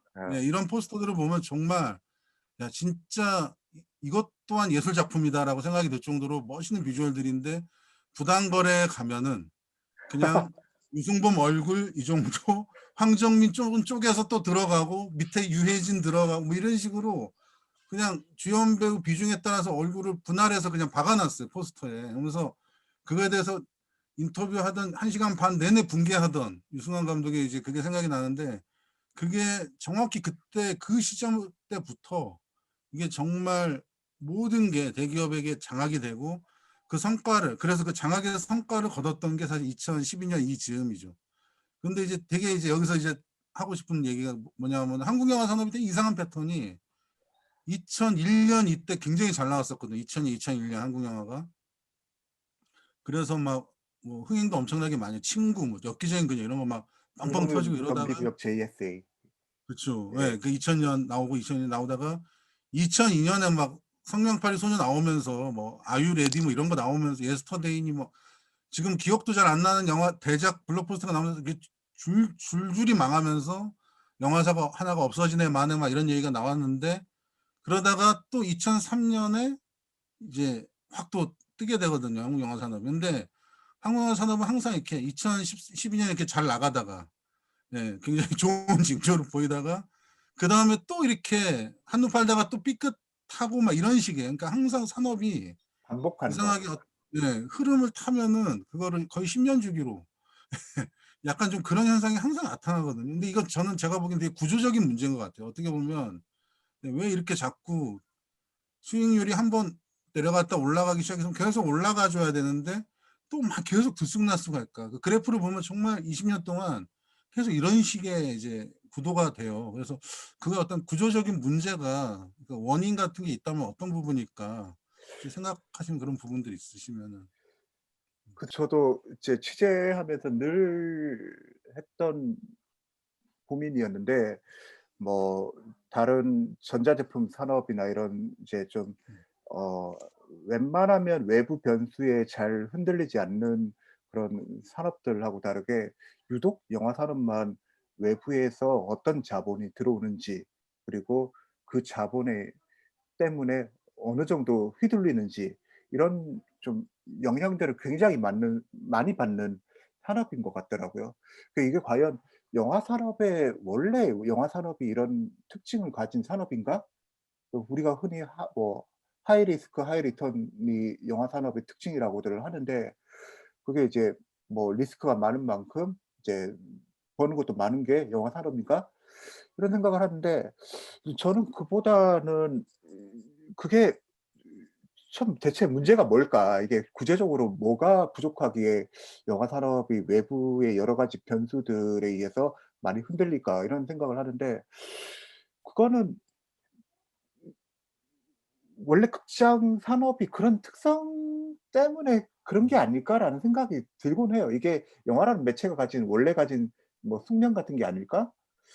뭐 이런 생각밖에 안 들더라고요. 이게 그렇다고 해서 영화 산업이라는 게 시장 질서에 의해서 이제 산업이 뭐 흥하기도 하고 망하기도 하는데, 그렇다고 해서 뭐 정부가 무슨 개입할 수 있는 여지가 다른 산업에 비해서 많은 것도 아니고, 관객들의 눈높이도 뭐 사실 흥행이라는 것도 사실 전문가들이 사실 예측하기 힘든 산업이기도 하고. 근데 그런 건 있는 것 같아요.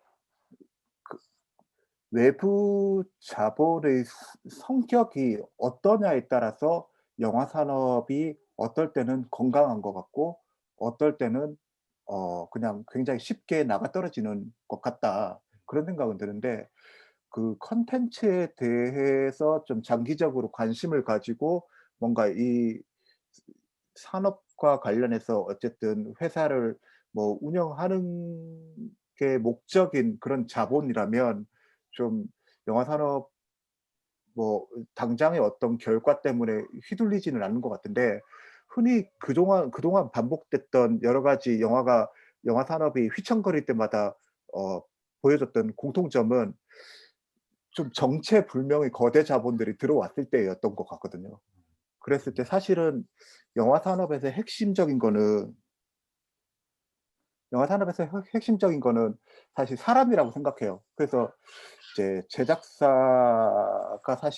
제작사에서 중요한 거는 어떤 프로듀서가, 감독이 기획하고 있는 아이템이 무엇인가에 따라서 그 제작사의 가치가 결정되는 거지, 그 제작사가 이름이 뭐 유명하다고 해서 사실 가치가 높은 건 아닌데 흔히 이제 착각들 하는 게 외부에서 자본들이 영화 산업을 바라볼 때 착각하는 게 어떤 영화사가 이름이 유명하다고 해서 그 산업하고 뭔가 이렇게 하면 '돈을 많이 벌겠지.'라고 착각을 하는 건 있는 것 같아요. 그래서 선생님은 어떻게 생각하세요? 지금까지 여러 가지 여러 차례 반복되면서 같은 비슷한 현상이 반복되는 현상들을 보시면서 '대체 왜 영화 산업에 이런 문제들이 계속 반복될까? 영화인들이 바보일까?' 이런 생각들 해 보셨을 것 같은데. 그 저는 이제 그 수익률이 너무 들쑥날쑥한, 왜 이렇게 들쑥날쑥할까 수익률이라는 게. 그래서 처음에 어떤 생각을 했냐면은, 아 이거 수익률을 산출하는 기준이 매년 이렇게 뒤흔들려서 이렇게 되는 건가 막 이렇게. 왜냐하면 이건 진짜 농담이 아니고 그 한국 영화 연감의 자료를 계속 보면 수익률이 계속 보정이 돼요. 해가 갈수록 매년 과거의 수익률을 보정을 해서 새로운 수치를 만들고 해서, 저도 표를 만들면서 그 수치를 몇 번을 바꿨는지 모르겠어요. 그러니까 기본적으로 이 수익률 산출에 대한 문제가 있고, 두 번째로 아까 얘기하셨던 부분인데, 투자 자본이 있고 투기 자본이 있거든요. 그죠. 어디든 그렇잖아요. 그게 자본의 지구력의 문제인데 얼마나 버텨주느냐. 그러니까 이런 부분인데, 그 한참 2000년대 말에 우회 상장의 어떤 붐이 불었을 때가 그렇죠. 있어요. 예. 말도 안 되는 업체들이 영화 산업에 들어와서 우회 상장을 하니까 성과를 내지 않으면 이게 상장 폐지가 되니까 계속 이상한 쓰레기 같은 영화들을 막 만들어냈던 시절이 있었거든요. 그러면서 수익률은 점점 저하가 되는 거죠, 전체적으로. 이런 시기도 있었고. 그러니까 다양한 요인이지만 아까 얘기했던 자본의 성격에 대해서 얘기하자면은, 자본의 지구력이 떨어지면 떨어질수록, 그러니까 중요한 거는 돈은 그대로 있어요. 돈은 중립적이에요. 그리고 그거 돈으로 만든 게 영화인데, 그 사이에서 그것에 돈의 지구력을 만들어주는 사람들, 그게 과거에는 차승재 같은 프로듀서였죠. 그죠. 예, 한 편 망했다고 그래도 "괜찮아." 자본가 앞에 가서 야, 그 특유의 그런 보스 기질 같은 걸로 막 하면서, 야, 한 번 더 하면 터질 수 있어. 이런 막, 예? 뭐 이런 식으로 해가지고 이렇게 했던 그런 프로듀서들이 사라지면서 자본의 지구력이 이제 떨어지면서 어떻게 보면 좀 그런 그 산업이 흔들리는 그런 현상도 나타나지 않았나? 이런 생각도 좀 들어요, 사실은. 근데 저는 이제 그때 당시에 불었던 이제 우회상장 열풍이나 그리고 최근에도 이제 상장 열풍들이 많이 불었잖아요. 그 2018 년도 겨울부터 시작된 이제 여러 외부의 뭐 메리 크리스마스나 물론 지금 사업을 잘 버티고 있지만 이제 뭐 에이스 메이커나 그 지금은 이제 없어진 스튜디오 썸머 같은 이런 갑자기 카카오나 이런 외부에서 이제 자본들이 들어올 때마다 제가 이제 유심히 지켜보는 게 과연 이제 2000 년대 초반에 우회상장 열풍이 불었을 때 많은 영화인들이 아마 교훈을 얻었을 거예요. 왜냐하면 아무나 돈을 준다고 해서 그 돈을 넙죽 받았다가는 망한다. 어 자본도 믿을 만한 자본인지 따져야 한다. 뭐 이런 교훈들을 얻었음에도 불구하고 지금 이제 몇 년을 주기로 외부에서 자본들이 들어올 때마다 인수합병 같은 혹은 이제 우회 상장의 길을 선택하는 그 플레이어들을 보면서 이게 사실 그 자본의 성격이 어떤 성격인지 잘 알고 있음에도 불구하고 유혹에 넘어가는 게 그만큼 '자본이 주는 유혹이 큰 건가?' 뭐 이런 생각도 들더라고요.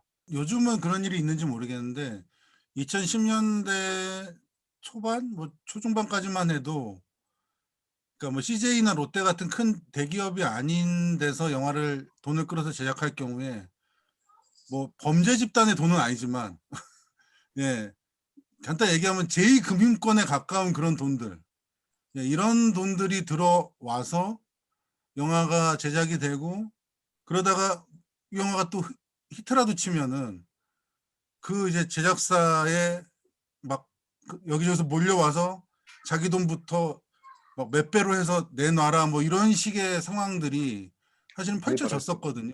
그리고 예, 그런 것 때문에 막 고통받아서 막 도피하는 그런 투자자, 제작사 막 이런 사람들도 항상 이제 존재했었고, 그래서 토착 자본에서 대기업 자본으로 변했다고 했어도 토착 자본 시절에 그런 좀 미개했던 자본 구조의 부분들이 계속 남아 있었던 부분들, 이런 부분들이 사실은 조금 예, 문제였다고 할 수가 있는데. 선생님께 여쭙고 싶은 게 예. 어 2000년대 초반에 이제 이른바 시네마 서비스의 강우석 감독님이 계셨고 사이더스의 차승재 대표님이 계셔서 사실 이 쌍두마차가 이제 영화 산업을 이제 이끌어가면서 이제 약간 자본도 약간 좀 버티는 힘도 있었고, 그리고 창작자인 감독이나 프로듀서들에게 쪼금 더 개성 있는 기획들, 그리고 좀 도전적인 시도들, 이런 것들을 좀 많이 받아주는 그런 산업 분위기가 이제 있었던 반면에, 그 2000 년대 중반에 CJ를 시작으로 뭐 오리온 그룹의 쇼박스, 롯데 엔터테인먼트, 그리고 뉴라는 이제 대형 투자 배급사들이 이제 차례대로 쭉 들어오면서 그 작품을 영화를 기획하고 그리고 개발하고 또 제작하는 이 분위기가 완전히 달라진 것 같아요. 음. 예, 저는 이제 결정적으로 달라진 게 이제 저도 이제 생각을 했던 건데, 저는 이제 기획 개발비를 이제 어느 순간 투자사에서 제작사에게 주지 않으면서 약간 제작사의 역할을 뭔가 작품을 기획하고 만들어가는 어떤 제작사 본연의 역할보다는 어 기획이나 캐스팅까지 투자 배급사에서 다 진행을 한 다음에 촬영만 제작사에게 맡기는, 그러니까 외주로 프로덕션만 진행하게 하는 요런 분위기로 바뀐 게 가장 큰 변화인 것 같다라고 생각을 하는데, 그 과거에 이제 취재를 하시면서 좀 또 대기업들이 시장에 안착하는 과정들을 지켜보시면서 그 약간 토착 자본이 있었을 때하고 비교했을 때 어떤 부분이 좀 많이 달라졌는지 좀 궁금합니다. 어떤 힘의 균형이 바뀌게 되잖아요. 그렇죠. 그러니까 제 기억으로는 2003년, 4년 이때가 참 좋은 시절이었어요. 그러니까 크리에이티브가 최대한 인정받을 수 있는 시스템. 그러니까 한국 영화가 만들어질 때. 근데 이때 가장 큰 변화가, 저는 그 진짜 터닝 포인트가 뭐라고 생각하냐면 힘의 균형이 무너지게 된 그때 CJ에서 그 CGV가 있었고 멀티플렉스가, 그다음에 이제 오리온 동양에서 메가박스가 있었고 롯데가 딱 진출했을 때예요. 근데 그때 강우석 감독이 플래너스라는 그쵸. 멀티플렉스를 갖고 있었어요. 플래너스. 그게 대기업 멀티플렉스의 대항마 같은 거예요. 어떻게 보면. 그래서 그때 제가 알기로는 어떤, 이건 진짜 또 아이가 또 안녕. 아이가 또 왔는데, 이거 진짜 비하인드인데, 그때 강우석 감독의 야망 중에 하나가 뭐였냐면은, 그때 한국 영화가 굉장히 불공평했던 게, 외화랑 한국 영화가 극장 부율이 달랐어요. 예. 그러니까 간단히 얘기하면은 외화는 6대 4로 극장 수익의 6을 외화한테 줬어요. 한국 영화는 5대 5란 말이에요. 불공정하잖아요.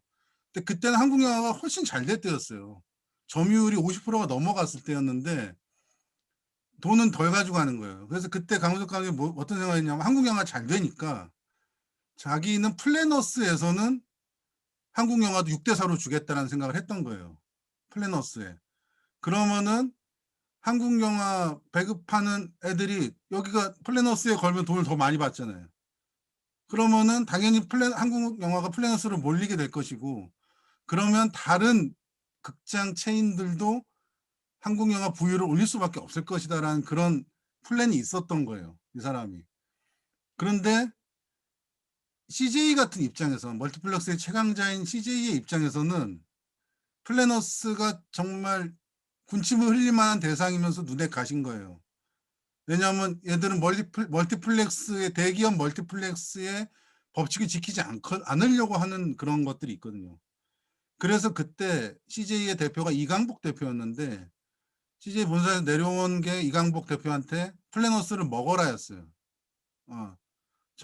인수해라. 예. 그랬는데 이강복 대표의 생각은 뭐였냐면은, 산업이 너무 한쪽에 큰 기업이 다 이렇게 독점해 버리면 전체적인 균형이 무너진다라는 생각을 갖고 있었던 것 같아요, 이강복 대표는. 그래서 그걸 안 합니다. 예. 이강복 대표 때 그걸 안 가져가요. 그래서 대표가 바뀌어요. 박동호 대표로. CGV 대표했던 박동호 대표가 이강복 뒤를 이어서 CJ 대표가 돼요. 그러면서 제일 먼저 한 게 플래너스를 인수합니다. 예. 그러면서 CJS 연합. 예, 그렇죠. 예, 그렇게 돼 버리는 거예요. 그러면서 그때부터 힘의 균형이 예, 서서히 예, 대기업 중심으로 가는 가장 그 중요한 그런 분기점이 제가 생각하기에 만약에 그때 플래너스라는 멀티플렉스가 독립군처럼 버티면서 한국 영화의 부유를 이렇게 올려주는 역할들을 하면서 계속 버티면은 어땠을까라는 생각도 해보긴 하는데 강석 감독도 그러니까 버티다 못해 아마 팔았겠죠. 버틸만 안 했으면 버텼을 텐데 그런 부분들도 있고 뭐 그 뒤에 또 어떤 비즈니스적인 그런 거래가 있었는지 잘 모르겠지만 아무튼 플래너스가 이렇게 넘어가면서 그때 나온 게 뭐냐면 그때 이제 그 강한석 교수나 이런 사람들을 대표로 해서 이것은 공정거래위원회에 신고를 해야 된다. 예. 독과점이다.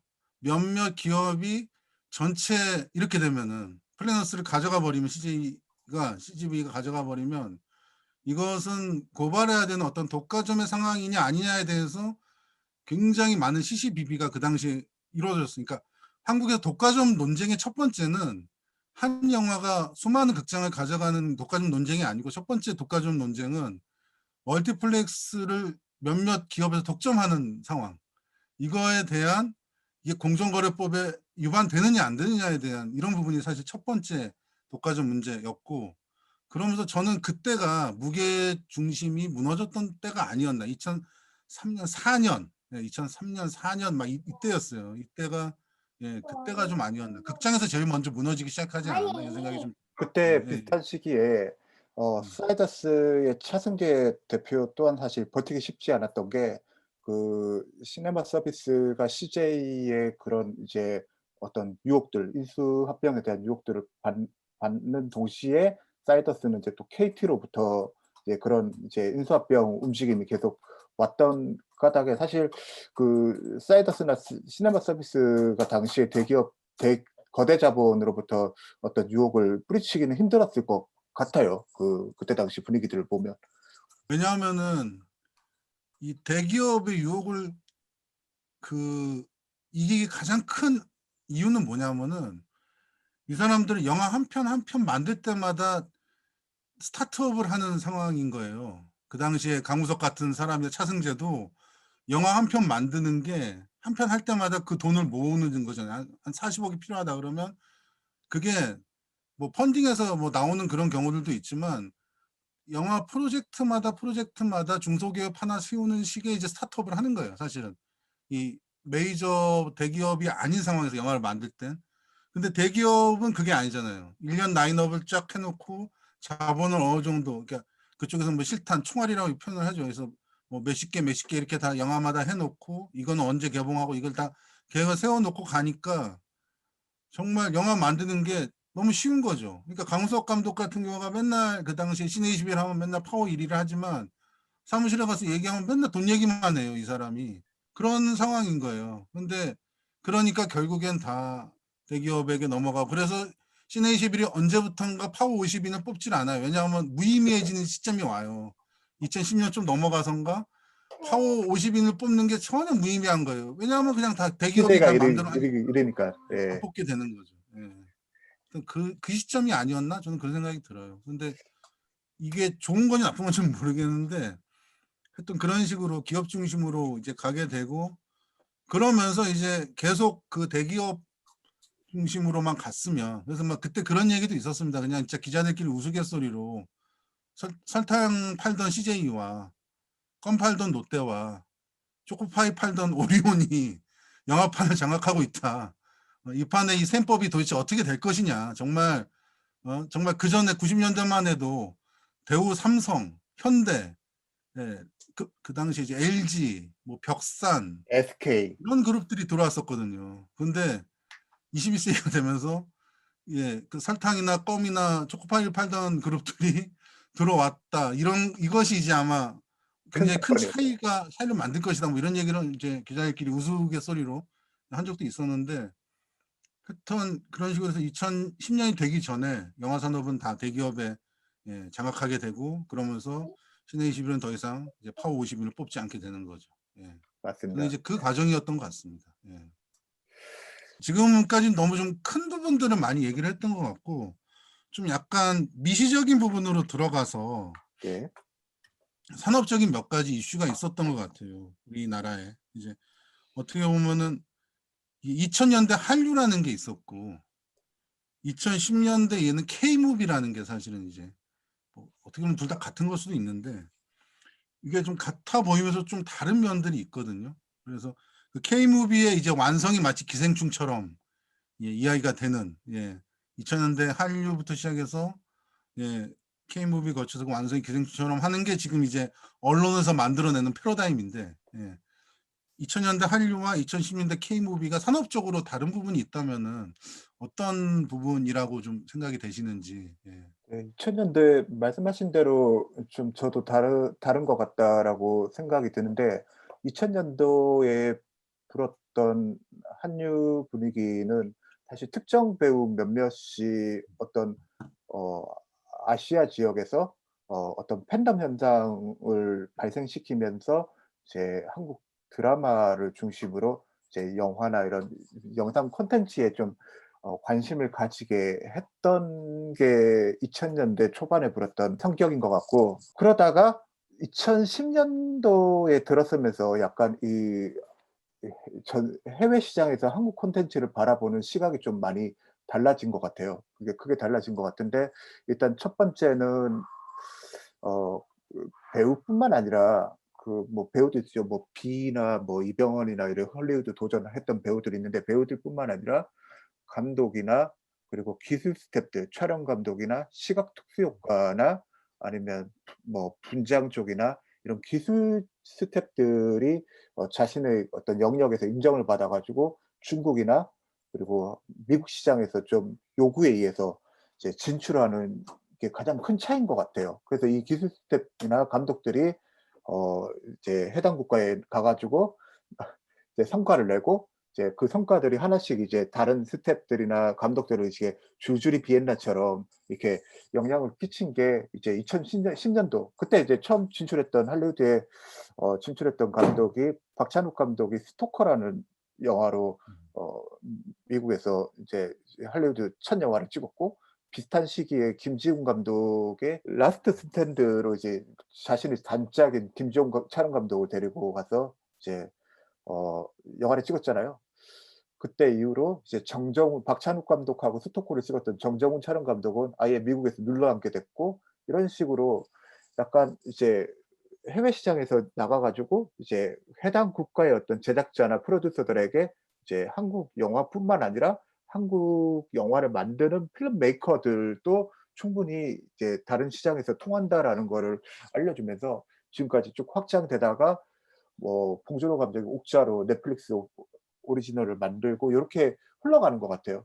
그러다가 올해를 좀 유심히 지켜보는 게, 살아있다라는 영화가 너무 특이한 거예요. 이게 극장에서 저도 봤는데, 극장에서 봤을 때는 뭐 물론 재밌고 지금 시의적절한 이제 소재고 그런 좀 개성 있는 장르 영화라고 생각은 하지만, 무슨 기생충처럼 이제 미국 시장에서 뭔가 유의미한 성과를 낼 수 있을까 이런 생각조차 못 했을 정도로 크게 기대를 안 했던 작품인데, 넷플릭스에서 전 세계에서 가장 많이 본 영화로 딱 선정이 됐다라는 얘기를 소식을 들었을 때, 대체 이 살아있다라는 콘텐츠의 어떤 부분에서 전 세계 관객들이 좀 주목했는지 좀 이해가 도통 쉽게 되지 않더라고요. 그래 가지고 그러면서 BTS 바람이 불고 하면서 지금은 또 한류 바람이 완전히 다른 패러다임으로 전환된 게 아닌가라는 생각이 듭니다. 그러니까 저는 이제 지금 언급하신 박찬욱 감독이나 봉준호 감독, 이 감독들이 사실 되게 이제 중요하다는 생각이 들고, 그러니까 저는 이 감독들이 이 시기에 한국과 외국을 오가면서 영화를 만들면서 무슨 고민을 했을까가 사실 저는 되게 궁금했거든요. 그러니까 뭐냐면은 전 봉준호 감독이 가장 흥미로운 게 뭐냐면 이 사람은 단 한 번도 같은 관객을 대상으로 영화를 만들지 않았구나라는 생각을 하게 된 거예요. 왜냐하면 프란다스의 개처럼 매니아들을 대상으로 한 영화를 만들다가 살인의 추억처럼 훨씬 더 대중적인 장르 영화를 만들다가 어떨 때는 해외 시장을 노리고서 설국열차 같은 영화를 영어로 된, 그리고 할리우드 배우들이 엄청나게 많이 출연하는 그런 영화를 만들다가 어떨 때는 옥자처럼 넷플릭스 그냥 집에서 영화 보는 사람들 위한 영화를 만들다가 이번에 기생충 같은 경우에는 그러니까 칸을 통해서 경유해서 이제 아카데미로 가는, 어떻게 보면 한국어로 됐지만 글로벌한 영화를 이번에 이제 시도한 거잖아요. 그래서 캠페인 기간에 봉준호 감독이 항상 강조했던 게 언어였어요. 네, 언어의 장벽을 허물어라. 그래서 허물었죠, 아카데미가. 사실 최초로 허문 셈인데, 그 봉준호 감독의 고민은 그거였던 것 같아요. 계속 그러니까 이 사람이, 그러니까 결과적으로는 한류의 K무비의 어떤 중심이었는데 봉준호 감독이, 그러니까 이게 이 시기에 이런 쪽에 관심이 있었던 감독들이 고민했던 것들은 어떤 관객을 위해서 영화를 만들 것인가. 박찬욱도 TV 시리즈를 이제 하기도 하고, 아니면 아예 할리우드 시스템 안에 들어가서, 예, 이 봉준호 감독은 단 한 번도 할리우드 시스템 안으로 들어간 적은 없어요. 어떤 식의 자율성을 계속 가지려고 했었고, 설국열차도 CJ 돈으로 만든 영화였지, 그거는 완전히 자기가 장악하는 영화인데, 봉준호 감독은 좀 약간 다른 게 있어요. 봉준호와 김지훈은 또 그 시스템을 맛보고 싶은 거죠. 직접 자기가 들어가서. 그래서 이제 제일 웃긴 얘기가 그거잖아요. 박찬욱 감독이 스토커를 만들려고 폭스에 갔는데 한번 회의를 하고 나면 기를 쫙 빨려가지고 박찬욱 감독이 너덜너덜해져가지고 회의실에서 나왔는데 저기서 어떤 동양인이 깊게 담배를 막 피고 있는 거예요. 쫙 들이막 완전히 깊게. 자세히 본 이한 감독이었다는 거죠. 라이프 오브 파이를 만들 때 이한 감독이 폭스한테 맨날 깨져가지고 구석에서 맨날 담배를 피고 있었다는 거예요. 근데 그런 얘기를 해주더라고요. 그때 만났는데 스토커 때. 근데 그런 것처럼 어떻게 보면은 이 K무비라는 걸 얘기할 때 이 감독들을 얘기하지 않을 수가 없고, 이 감독들이 진짜 그때 시도하고 싶었던 건 자기 예술적 세계보다는 그 시스템과 결과적으로 봤을 때 어떤 관객을 위해서 내가 영화를 만들 것인가에 대한 부분들. 그러니까 그게 이제 영화들마다, 그러니까 거기 그 전략에서 성공한 사람이 저는 봉준호라고 생각이 드는데, 근데 사람들이 기생충으로 봉준호가 상을 탔다고 해서 너무 박찬욱을 지금 잘 평가해주지 않는데, 박찬욱이 없었으면 절대 봉준호는 있을 수가 없었거든요. 그렇죠. 네, 올드보이가 없었으면 절대 불가능했었죠. 근데 지금 코로나 때문에 또 K무비가 아까 말씀하신 그 살아있다처럼 어떻게 보면 이 K무비라는 게 코로나 때문에 또 새로운 국면을 또 맞은 것도 있는 것 같아요. 그리고 이게 단지 넷플릭스 문제일 수도 있지만 이게 분명히 그냥 글로벌 시장에서의 문제로 끝나는 게 아니고 분명히 국내 시장에도 되게 많은 그런 영향을 주지 않을까? 저는 또 그런 생각도 좀 들긴 하거든요. 근데 이 그런 부분에 대해서 어떻게 혹시 생각하시는지, 이후에 코로나 시대의 K무비에 대해서 살아있다가 이게 35개국에서 넷플릭스 공개됐을 때 이제 1위를 했던 그런 네. 이제 보면은 그런 영화였었거든요. 네. 근데 제가 내린 결론은 뭐였냐면 지금 앞에서 얘기했던 이제 박찬욱 감독님도 그렇고 봉준호 감독님도 그렇고 이번에 이제 살아있다도 그렇고 공통적인 거는 물론 이제 그 제작됐던 방식은 저마다 다르지만 그 전 세계 관객들이 공감했던 부분은 어쨌든 이 살아있다라는 영화가 장르 영화였기 때문에 가능했던 것 같아요. 만약에 그 쪼금 더 좀 한국적인 서사 방식으로 전개됐던 영화였더라면 지금처럼 많은 전 세계의 많은 관객들이 공감했을까라는 의문이 들고, 이게 넷플릭스가 살아있다라는 영화를 어 전 세계 해외 배급을 한 것도 이 영화가 이제 장르적으로 물론 한국을 배경으로 하고 한국 배우가 출연하고 한국 제작사에서 제작한 영화지만 이 영화가 해외 배급을 해도 되겠다라고 판단한 것도 어쨌든 전 세계인들이 공감할 수 있는 장르, 좀비라는 장르, 그리고 거기서 이제 갇혀 가지고 탈출하는 이 과정들 너무 전형적인 장르 영화처럼 전개가 되기 때문에 이게 좀 영향이 있지 않나? 영화로 한정되어 보면 이제 그렇게 결론 내렸는데 이준 대표는 자기는 아직도 모르겠다고 그 비결이. 음.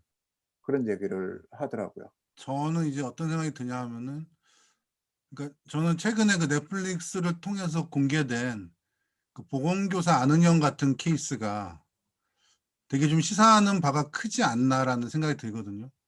왜냐하면은 전통적인 한국 영화 산업에서 그런 약간은 마이너한 감성을 지닌, 특히 여성 감독에게 거대 예산이 주어지지 않아요.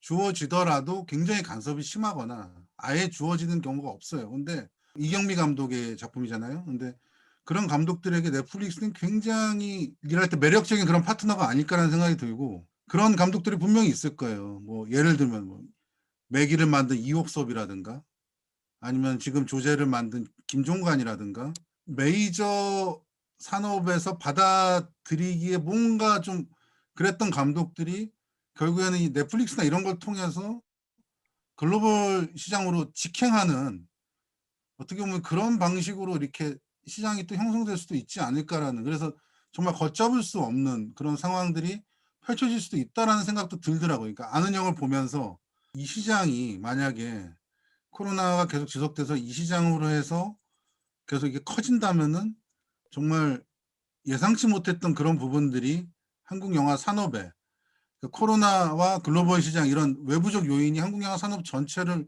뒤흔들 수도 있지 않을까? 이런 그냥 어떻게 보면은 상상력 같은 건데, 예, 그런 생각을 예, 뭐 저는 해보기도 했어요. 그 요즘 이제. 말씀 들으면서 들었던 생각이 뭐냐면 그 많은 사람들이 넷플릭스 같은 OTT가 한국 영화의 어떤 이제 잃어버린 어떤 크리에이티브를 되살릴 수 있을까라고 이제 '되살릴 수도 있을 것이다.'라고 기대를 하시는 부분들이 많은데 저는 이제 그런 생각이 들더라고요. 과연 이제 새로 생긴 이 신기한 플랫폼이 이제 '창작자들에게 과연 기회가 될 수 있을까?'라고 했을 때 저는 방금 말씀하신 이제 사실 이경미 감독이 만약에 안은영을 CJ 투자심사위원회에 넣었더라면 그 초록색 불을 받지 못했을 거예요. 그린라이트를 1점 켜지 만점에 못했을 5점도 거예요. 못 받을 겁니다. 뭐 김종관 감독이나 이옥석 감독 같은 이런 이제 감독들에게는 어떻게 보면 당분간은 '좋은 기회가 될 수도 있을 것 같다.'라는 생각이 든 동시에 저는 어떤 우려가 있냐면 그 제작자에게는 어쩌면 좀 '당분간은 좀 암흑기가 펼쳐질 수도 있을 것 같다.'라는 생각이 들었어요. 왜냐하면 감독에게는 분명히 좋은 기회가 될 것 같은데 어쨌든 감독이 가진 시선이나 개성들을 어쨌든 OTT에서는 어느 정도 충분히 어 인정을 해 주기 때문에. 그런데 OTT가 직접 감독하고 계약을 이제 하게 되고 그리고 OTT에 몰리는 제작자 숫자가 너무 많잖아요. 지금 전부 다 극장이 안 되니까 이제 넷플릭스라도 가서 어쨌든 영화를 공개하는 게 제작자들의 공통된 목표인데 이런 현상이 반복하게 계속 이제 장기적으로 이제 진행이 된다면 사실 넷플릭스로 들어갈 수 있는 문은 이제 바늘구멍인데 지금 전부 다 넷플릭스 쪽으로 몰려들게 되면 사실 넷플릭스가 이제 제작자들에게 어 보상할 수 있는 어떤 자본이 지금보다는 줄어들 것 같고 실제로 저 취재를 해 보니까 불과 이제 작년만 하더라도 그 제작자 넷플릭스와 계약하는 제작자가 한 12%를 쪼금 더 받았대요, 돈을. 그런데 요즘에 너도 나도 지금 넷플릭스로 몰리다 보니까 그 12%가 지금은 4%로 줄어들었대요. 이게 4% 금액이 그냥 인건비 정도라고 하더라고요. 이랬을 때 과연 이제 제작자의 역할은 뭔가 이제 촬영을 좀 대행하는 그런 역할에 그치지 않을까라는 우려도 듭니다. 사실은 이제 선택의 문제인데, 처음에 이제 사냥의 시간이 넷플릭스로 직행한다고 했을 때 영화계 내에서의 비난이 엄청났었잖아요. 예, 마치 그 전에 깐에서 알모도바르가 넷플릭스 영화에 대해서 인정하지 못한다라고 막 이렇게 얘기했었던 거와 또 다른 차원으로, 예, 그러다가 지금은 승리호가, 예, 그냥 넷플릭스를 선택했잖아요, 플랫폼으로. 그러니까 살아있다는 극장을 거쳐서 넷플릭스로 간 거지만, 그러니까 이제 어떻게 보면은 극장을 거치지 않고 넷플릭스만을 통해서 가는 콜이라든가 이런 영화들 있잖아요. 이런 선택이 지금 이제 되게 핵심적인 어떤 화두가 된 거죠. 그래서 그러면 그들은, 그러니까 영화 산업의 아까 뭐 단점이자 매력이 일단 약간의 약간의 도박성. 그러니까 극장에 걸었을 때 이게 도대체 얼마나 터질 것이냐. 이게 사실은 영화 콘텐츠의 어떤 핵심적인 어떤 그런 부분인데, 흥행성에 대한 어떤 실험, 그런 건데, 지금 그게 불가능해진 상황에서 극장에서 터진다는 건 불가능해진 상황이고, 이런 상황에서 영화가 선택할 수 있는 길이라는 게 그래도 억지로라도 극장을 거쳐서 넷플릭스로 가든 뭐든 할 것이냐, 아니면은 아예 처음부터, 그러니까 승리호가 아마 제작비보다 제가 어디서 듣기로 한 70억 정도를 더 받았던 걸로, 이게 워낙 이제 버짓이 큰 영화이기도 했지만 승리호가, 그러니까 굉장히 꽤 많은 어떤 수익을 남기고 이제 넷플릭스로 간 걸로 얘기를 듣긴 했었는데, 지금은 이제 많이 퍼센테이지가 내려갔겠죠. 그런데 아무튼 이게 지금 한국 제작자들에게, 그러니까 앞에 딱 주어진 가장 큰 갈등 요소 중에 하나가 아닌가. 그러니까 과연 극장 개봉을 할 것인가 말 것인가를 고민해야 되는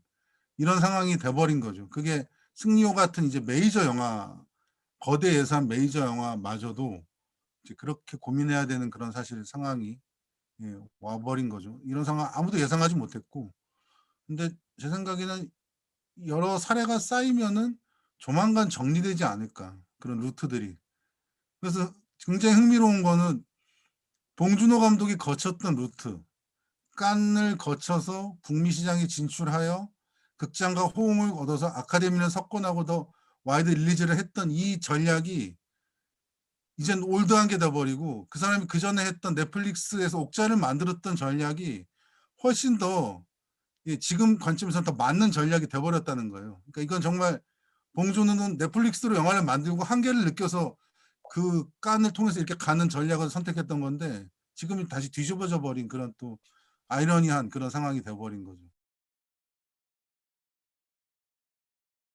갑자기 이 말씀 들으니까 떠오르는 영화가 한 지난달에 넷플릭스에서 봤던 '이제 그만 끝낼까 해?'라는 제목이 맞나 모르겠는데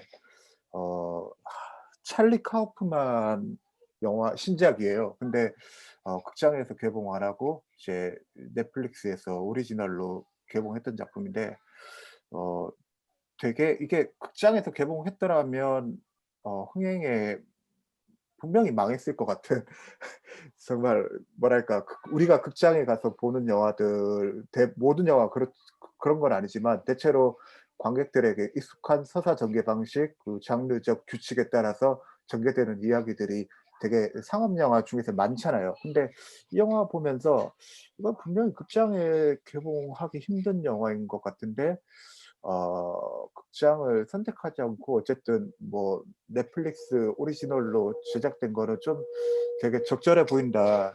이런 생각이 좀 들더라고요. 좀 그런 고민 요새 그렇게 느껴지는 영화들이 좀 많이 나오는 것 같아요, OTT에서. 저는 어떤 장르가 각광을 받거나 그럴 거다라고 예측을 못할 것 같은데, 분명히 넷플릭스나 IPTV에서 지금 DB를 쌓고 있을 거예요. 코로나 이후에, 코로나 상황에 사람들이 선호하는 감수성, 서사 방식, 장르 형태 이런 걸 DB를 쌓고, 그런 작품들을 이제 DB를 바탕으로 해서 섭외를 하거나, 예, 오리지널 뭐 시리즈 제작을 하거나 이런 식으로 아마 갈 것 같습니다. 그래서 어떻게 보면은 그냥 단순하게 생각했을 때 살아있다 같은 영화, 그러니까 어떻게 보면 이 코로나 시대에 그 격리된 그런 사람들의 이야기가 각광을 받았던 거는 어떻게 보면 이제 일회성의 어떤 그런 거일 것이고, 장기적으로 봤을 때 사람들이 집에서 그냥 홀로 혹은 그냥 가족끼리 영화를 감상하는 사람들이 선호하는 어떤 감성적인 어떤 그런 톤, 이런 부분에 대해서는 이 AI나 뭐 이런 걸 가지고서 분명히 DB화를 지금 아주, 예, 치밀하게 하고 있을 거라는 저는 생각이 들고, 그거에 따라서 향후의 전략들이 간다고 보면 될 것 같아요. 그래서 지금 말씀하신 어떤 그 질문에 대한 대답은 앞으로 넷플릭스나 IPTV나 이런 데서 특히 넷플릭스가 어떤 콘텐츠 전략을 쓰는가, 그게 어떻게 보면 바로 지금 코로나 시대에 각광받는 어떤 서사와 콘텐츠의 어떤 성격이다라고 얘기할 수 있지 않을까? 좀 그런 생각도 듭니다. 예. 그게 아마도 그 넷플릭스가 그 아마존이나 이제 디즈니 플러스나 애플 TV 같은 후발주자보다 이제 앞설 수 있는 점인 것 같아요. 그 지금까지 오리지널들 제작하면서 시험했던 것들, 그런 데이터들이 어쩌면 후발주자보다 더 유리한 지점을 차지할 수 있는 비결이 될 수 있을 것 같다는 생각이 드네요. 그렇죠. 이게 참 장르적인 부분이 아닌 것 같아요. 그러니까 어떤 장르가 각광을 받는다가 아닌 것 같고, 이제 어떤 감성이냐. 그러니까 저는 넷플릭스를 보고 OTT를 사용하거나 아니면 집에서 주로 영화를 보는 사람들의 감성이 이제 좀 더 면밀하게 연구가 되고, 이게 어떤 차이냐 하면 영화보다 이게 훨씬 더 기동력이 있거든요, OTT가. 영화 제작자는 트렌드를 파악하고 영화를 제작하면 늦어요. 1년 후에 개봉하는데. 그러니까 항상 영화 제작자들 세미나 같은 데 가면은 트렌드를 앞서서 읽는 눈을 키워라 뭐 이런 식의 이제 얘기들을 하거든요. 그 도박이죠. 근데 지금 OTT는 그렇지 않아요. 지금 사람들의 감성을 딱 파악해서 거기에 빠르게 대처할 수 있거든요. 훨씬 더 빠르게. 예. 그런 면에서 굉장히, 그러니까 마치 90년대나 2000년대 그 에로 비디오들이 굉장히 발빠르게 트렌드 그 에로 콘텐츠를 만들어냈던 것처럼 약간 지금 OTT는 그런 그 기동력이 있는 것 같습니다. 그래서 지금 많은 한국 영화 제작자들이 걱정하고 있는 부분이 그 올해 코로나 때문에 개봉하려고 했다가 개봉하지 못해서 내년 이후로 미뤄진 라인업들이 과연 내년 이후에 극장에서 개봉할 수 있게 된다면 과연 그 과거에 했던 기획이 지금 관객들의 눈높이를 충족시킬 수 있을 것인가라는 걱정들을 많이 하고 있는 것 같더라고요.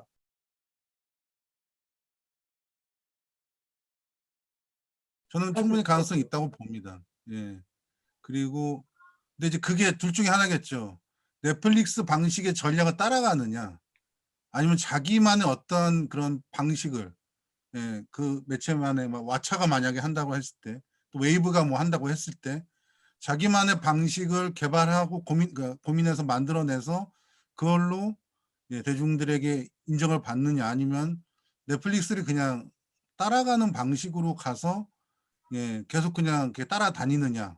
이거가 아마 이들의 가장 큰 고민이 아닐까 이런 생각도 들기도 합니다. 내년 관전 포인트 중에 하나가 지금 이제 후발 OTT 주자들이 너무 많아 가지고 결국 이제 OTT가 경쟁력이 있으려면 얼마나 좋은 콘텐츠들을 확보하는가 거기에 달려 있는데 내년에는 아마 이들 간의 라인업 확보 경쟁이 굉장히 치열해질 것으로 보고 라인업을 확보하려면 한국 영화를 제작하지 않고서는 라인업 확보하기가 되게 힘들어요. 그래서 아마도 어디가 됐든 간에 한국 영화를 제작한다는 그런 움직임은 분명히 나올 것 같아요. 여기서 가장 낙관적으로 전망을 하자면은 2000년대 초반의 분위기가 재현될 수도 있어요. 아 그렇죠. 뭐냐면은 이런 OTT들이 크리에이티브를 최대한 끌어올려. 왜냐하면은 이 아는 형, 보건공사 아는 형이 증명하듯이 이 OTT 컨텐츠의 감수성은 좀 달라요. 다르기 때문에 그 OTT 제작하는 거기에 실무자들이 굉장히 열린 마음으로 재능 있는 그런 제작자들 그리고 재능 있는 감독들에게 크리에이티브를 최대한 끌어올릴 수 있는 그런 환경을 조성해 주고, 그런 콘텐츠로 또 2000년대 초처럼 2000년대 초에는 모든 장르가 각광을 받았거든요. 그런 것처럼 어떤 그런 춘추전국 시대처럼 다양한 OTT를 통해서 어떤 한때 한국에서 그 웹소설 이런 게 막 난리가 났을 때 어떤 플랫폼에서는 어떤 게 인기였고 뭐 사극 판타지가 인기였고 어떤 플랫폼에서는 뭐가 인기였고 어디에서 성인물이 인기였고 막 이런 식의 플랫폼마다의 장르적 특성이 있었잖아요. 한때 웹소설이 막 난리가 났었을 때 그게 한 4, 5년 전 밑때였던 걸로 기억이 나는데, 그런데 OTT가 이제 콘텐츠 시장에 들어온다. 그러면은 그냥 그전에 뭐 네이버가 웹 드라마 이런 거 만든 수준이랑은 완전히 다를 거라는 생각이 듭니다. 네이버도 당연히 뛰어들겠죠, OTT에. 그런데 OTT마다 플랫폼마다 독특한 색채를 띠고 거기에마다 이제 전속 감독처럼 예, 크리에이티브 그 있는 사람들이 붙고 이러면은 의외로 예, 극장가가 아닌 이 OTT 안에서의 한국 영화 르네상스가 예, 가장 낙관적으로 본 거예요, 제가 이게. 예, 더 이상 낙관적일 수는 없는 건데 예, 가능할 수도 있습니다. 예. 근데 그거는 그 OTT를 운영하는 실무자들의 마인드에 달린 거죠. 근데 중요한 거는 이럴 때 이제 언론이라든가 저널이라든가 아니면 콘텐츠 전문가들이 이렇게 해서 우리가 새로운 르네상스를 가져와야 된다라고 자꾸 환경과 분위기 조성들을 해줘야 돼요. 그래야 그들도 그 사람들이 그런 얘기 안 듣는 것 같아도 들어요. 은근히 되게 신경 쓰고. 예, 그래서 그런 식이 되면은 사실은 좀 더 좋은 환경이 열리지 않을까 이런 생각이 듭니다. 예. 예, 약간 예, 그렇죠. 왓챠에서 이제 컨텐츠 개발 준비하는 것으로 알고 있다는 말씀하셨는데 왓챠 이외에도 예, 그러니까 이게 지금 이제 젊은 영화 쪽 꿈꾸시는 젊은 분들이 이런 쪽에 진짜 많이 관심 갖고 예, 좀 어떻게 보면 이런 분위기들에 되게 좀 민감하게 반응하셔야 될 그런 부분이 아닌가 이런 생각이 듭니다. 이제 기존의 극장 개봉을 목적으로 한 이제 영화의 경우 다시 기획부터 이제 상영까지 걸리는 시간이 최소한 2년 내지 3년 이상 이제 걸리는 반면에 OTT 같은 경우는 이제 그 1 년의 극장 라인업이라는 게 영화마다 개봉 날짜가 정해져 있잖아요. 그거하고 신경 쓰지 않고 OTT 같은 경우는 어쨌든 넷플릭스가 됐든 다른 OTT 기업이 됐든 어쨌든 좋은 기획이 있으면 지금 좋은 시의적절한 기획이라고 판단이 되면 곧바로 제작하고 어 틀 수 있는 이 시간이 기존의 산업에서 걸렸던 시간보다 훨씬 줄어들어 가지고 그 점에서 기동성이 이제 있다는 뜻으로 하신 얘기인 것 같습니다. 그리고 이게 자본력의 차이죠. 그러니까 영화가 제작되려면은 시나리오 돌리고 돈 모으는 데만 영화 보시면 앞에 투자자 이름 쫙 나오잖아요. 한 10개 가까이. 그게 뭐냐면 그 사람들 다 만나서 그 사람들이 돈을 모으는 과정이 몇 달이 걸려요. 근데 넷플릭스는 그럴 필요가 없잖아요. 결정해서 그냥 하면은 제작이 되는 거고 특히 지금 사람들이 이런 콘텐츠를 선호해라고 판단이 되면 그전까지는 그냥 넷플릭스 콘텐츠가 아니었던 것도 구매해서 자기들의 프로그램으로 금방금방 이제 넣을 수가 있는 거죠. 그리고 넷플릭스는 전 세계에 있기 때문에 전 세계에 또 다 로컬 콘텐츠들이 있잖아요. 그중에 예, 선택의 폭이 엄청나게 넓은 거죠. 그러니까 예, 각 로컬에서만 하는 거 노컬을 또 이제 들여와서 글로벌화 시키는 것도 다 그 DB나 아니면은 뭐가 먹힐 것 같다는 거에서 내부에서 굉장히 다양한 방식으로 프로그래밍 할 수 있는 그런 부분들. 그러니까 굉장히 영화는 제작해서 거는 거 딱 라인이 하나밖에 없다면 이 넷플릭스는 컨텐츠를 꾸리는 방식이 되게 다양한 그런 방식으로 돼 있는 거죠. 예, 극장에 걸린 걸 가져올 수도 있고 예, 여러 가지 방식. 그러니까 이런 거 예를 들면은 90년대 한국에서 만든 로맨틱 코미디가 지금 먹힐 것 같아라는 판단을 하면은 한국에 와서 90년대 한국에서 만든 로맨틱 코미디를 쫙 사가서 자막만 넣으면은 전 세계에 뿌릴 수 있는 거죠. 이런 식의 기동력이 굉장히 이제 비교할 수가 없죠. 예, 사실은 극장 기존에 이런 거랑. 예. 예, 뭐 저희도 열심히 떠들었고 여러분들도 뭐 열심히 들어주셔서 이게 몇 주에 걸친 강좌가 이게 이렇게 해서 이제 마무리가 막을 되는. 내리게 되는 것 같아서 예, 예, 뭐 저희도 뭐 저희야 뭐 그냥 다 얘기하는 사람들이지만 정말 이렇게 들어주신 분들 너무 감사드리고요. 거의 이탈자 없이 예, 모르죠 뭐 이렇게 강의를 어떻게 평가할지 모르겠지만 그래도 굉장히 많은 분들이 이탈자 없이 이렇게 들어주신 거 너무 감사드리고 예, 그렇습니다. 예, 저희가 예, 쓴 책에는 지금 오늘 어 대담에서는 아무래도 이제 관심사가 이제 최근에 코로나로 인한 변화들에 좀 집중할 수밖에 없었는데 저희가 이제 같이 쓴 책에는 이제 2000 년대 초반부터 한국 영화 산업 한국 영화와 관련된 벌어지는 이런저런 변화들을 전부 다 들어가 있으니까 또 책하고는 또 많이 다를 것 같아요. 그리고 책에는 오늘 이렇게 했던 자유분방하게 했던 얘기가 거의 없어요, 사실은.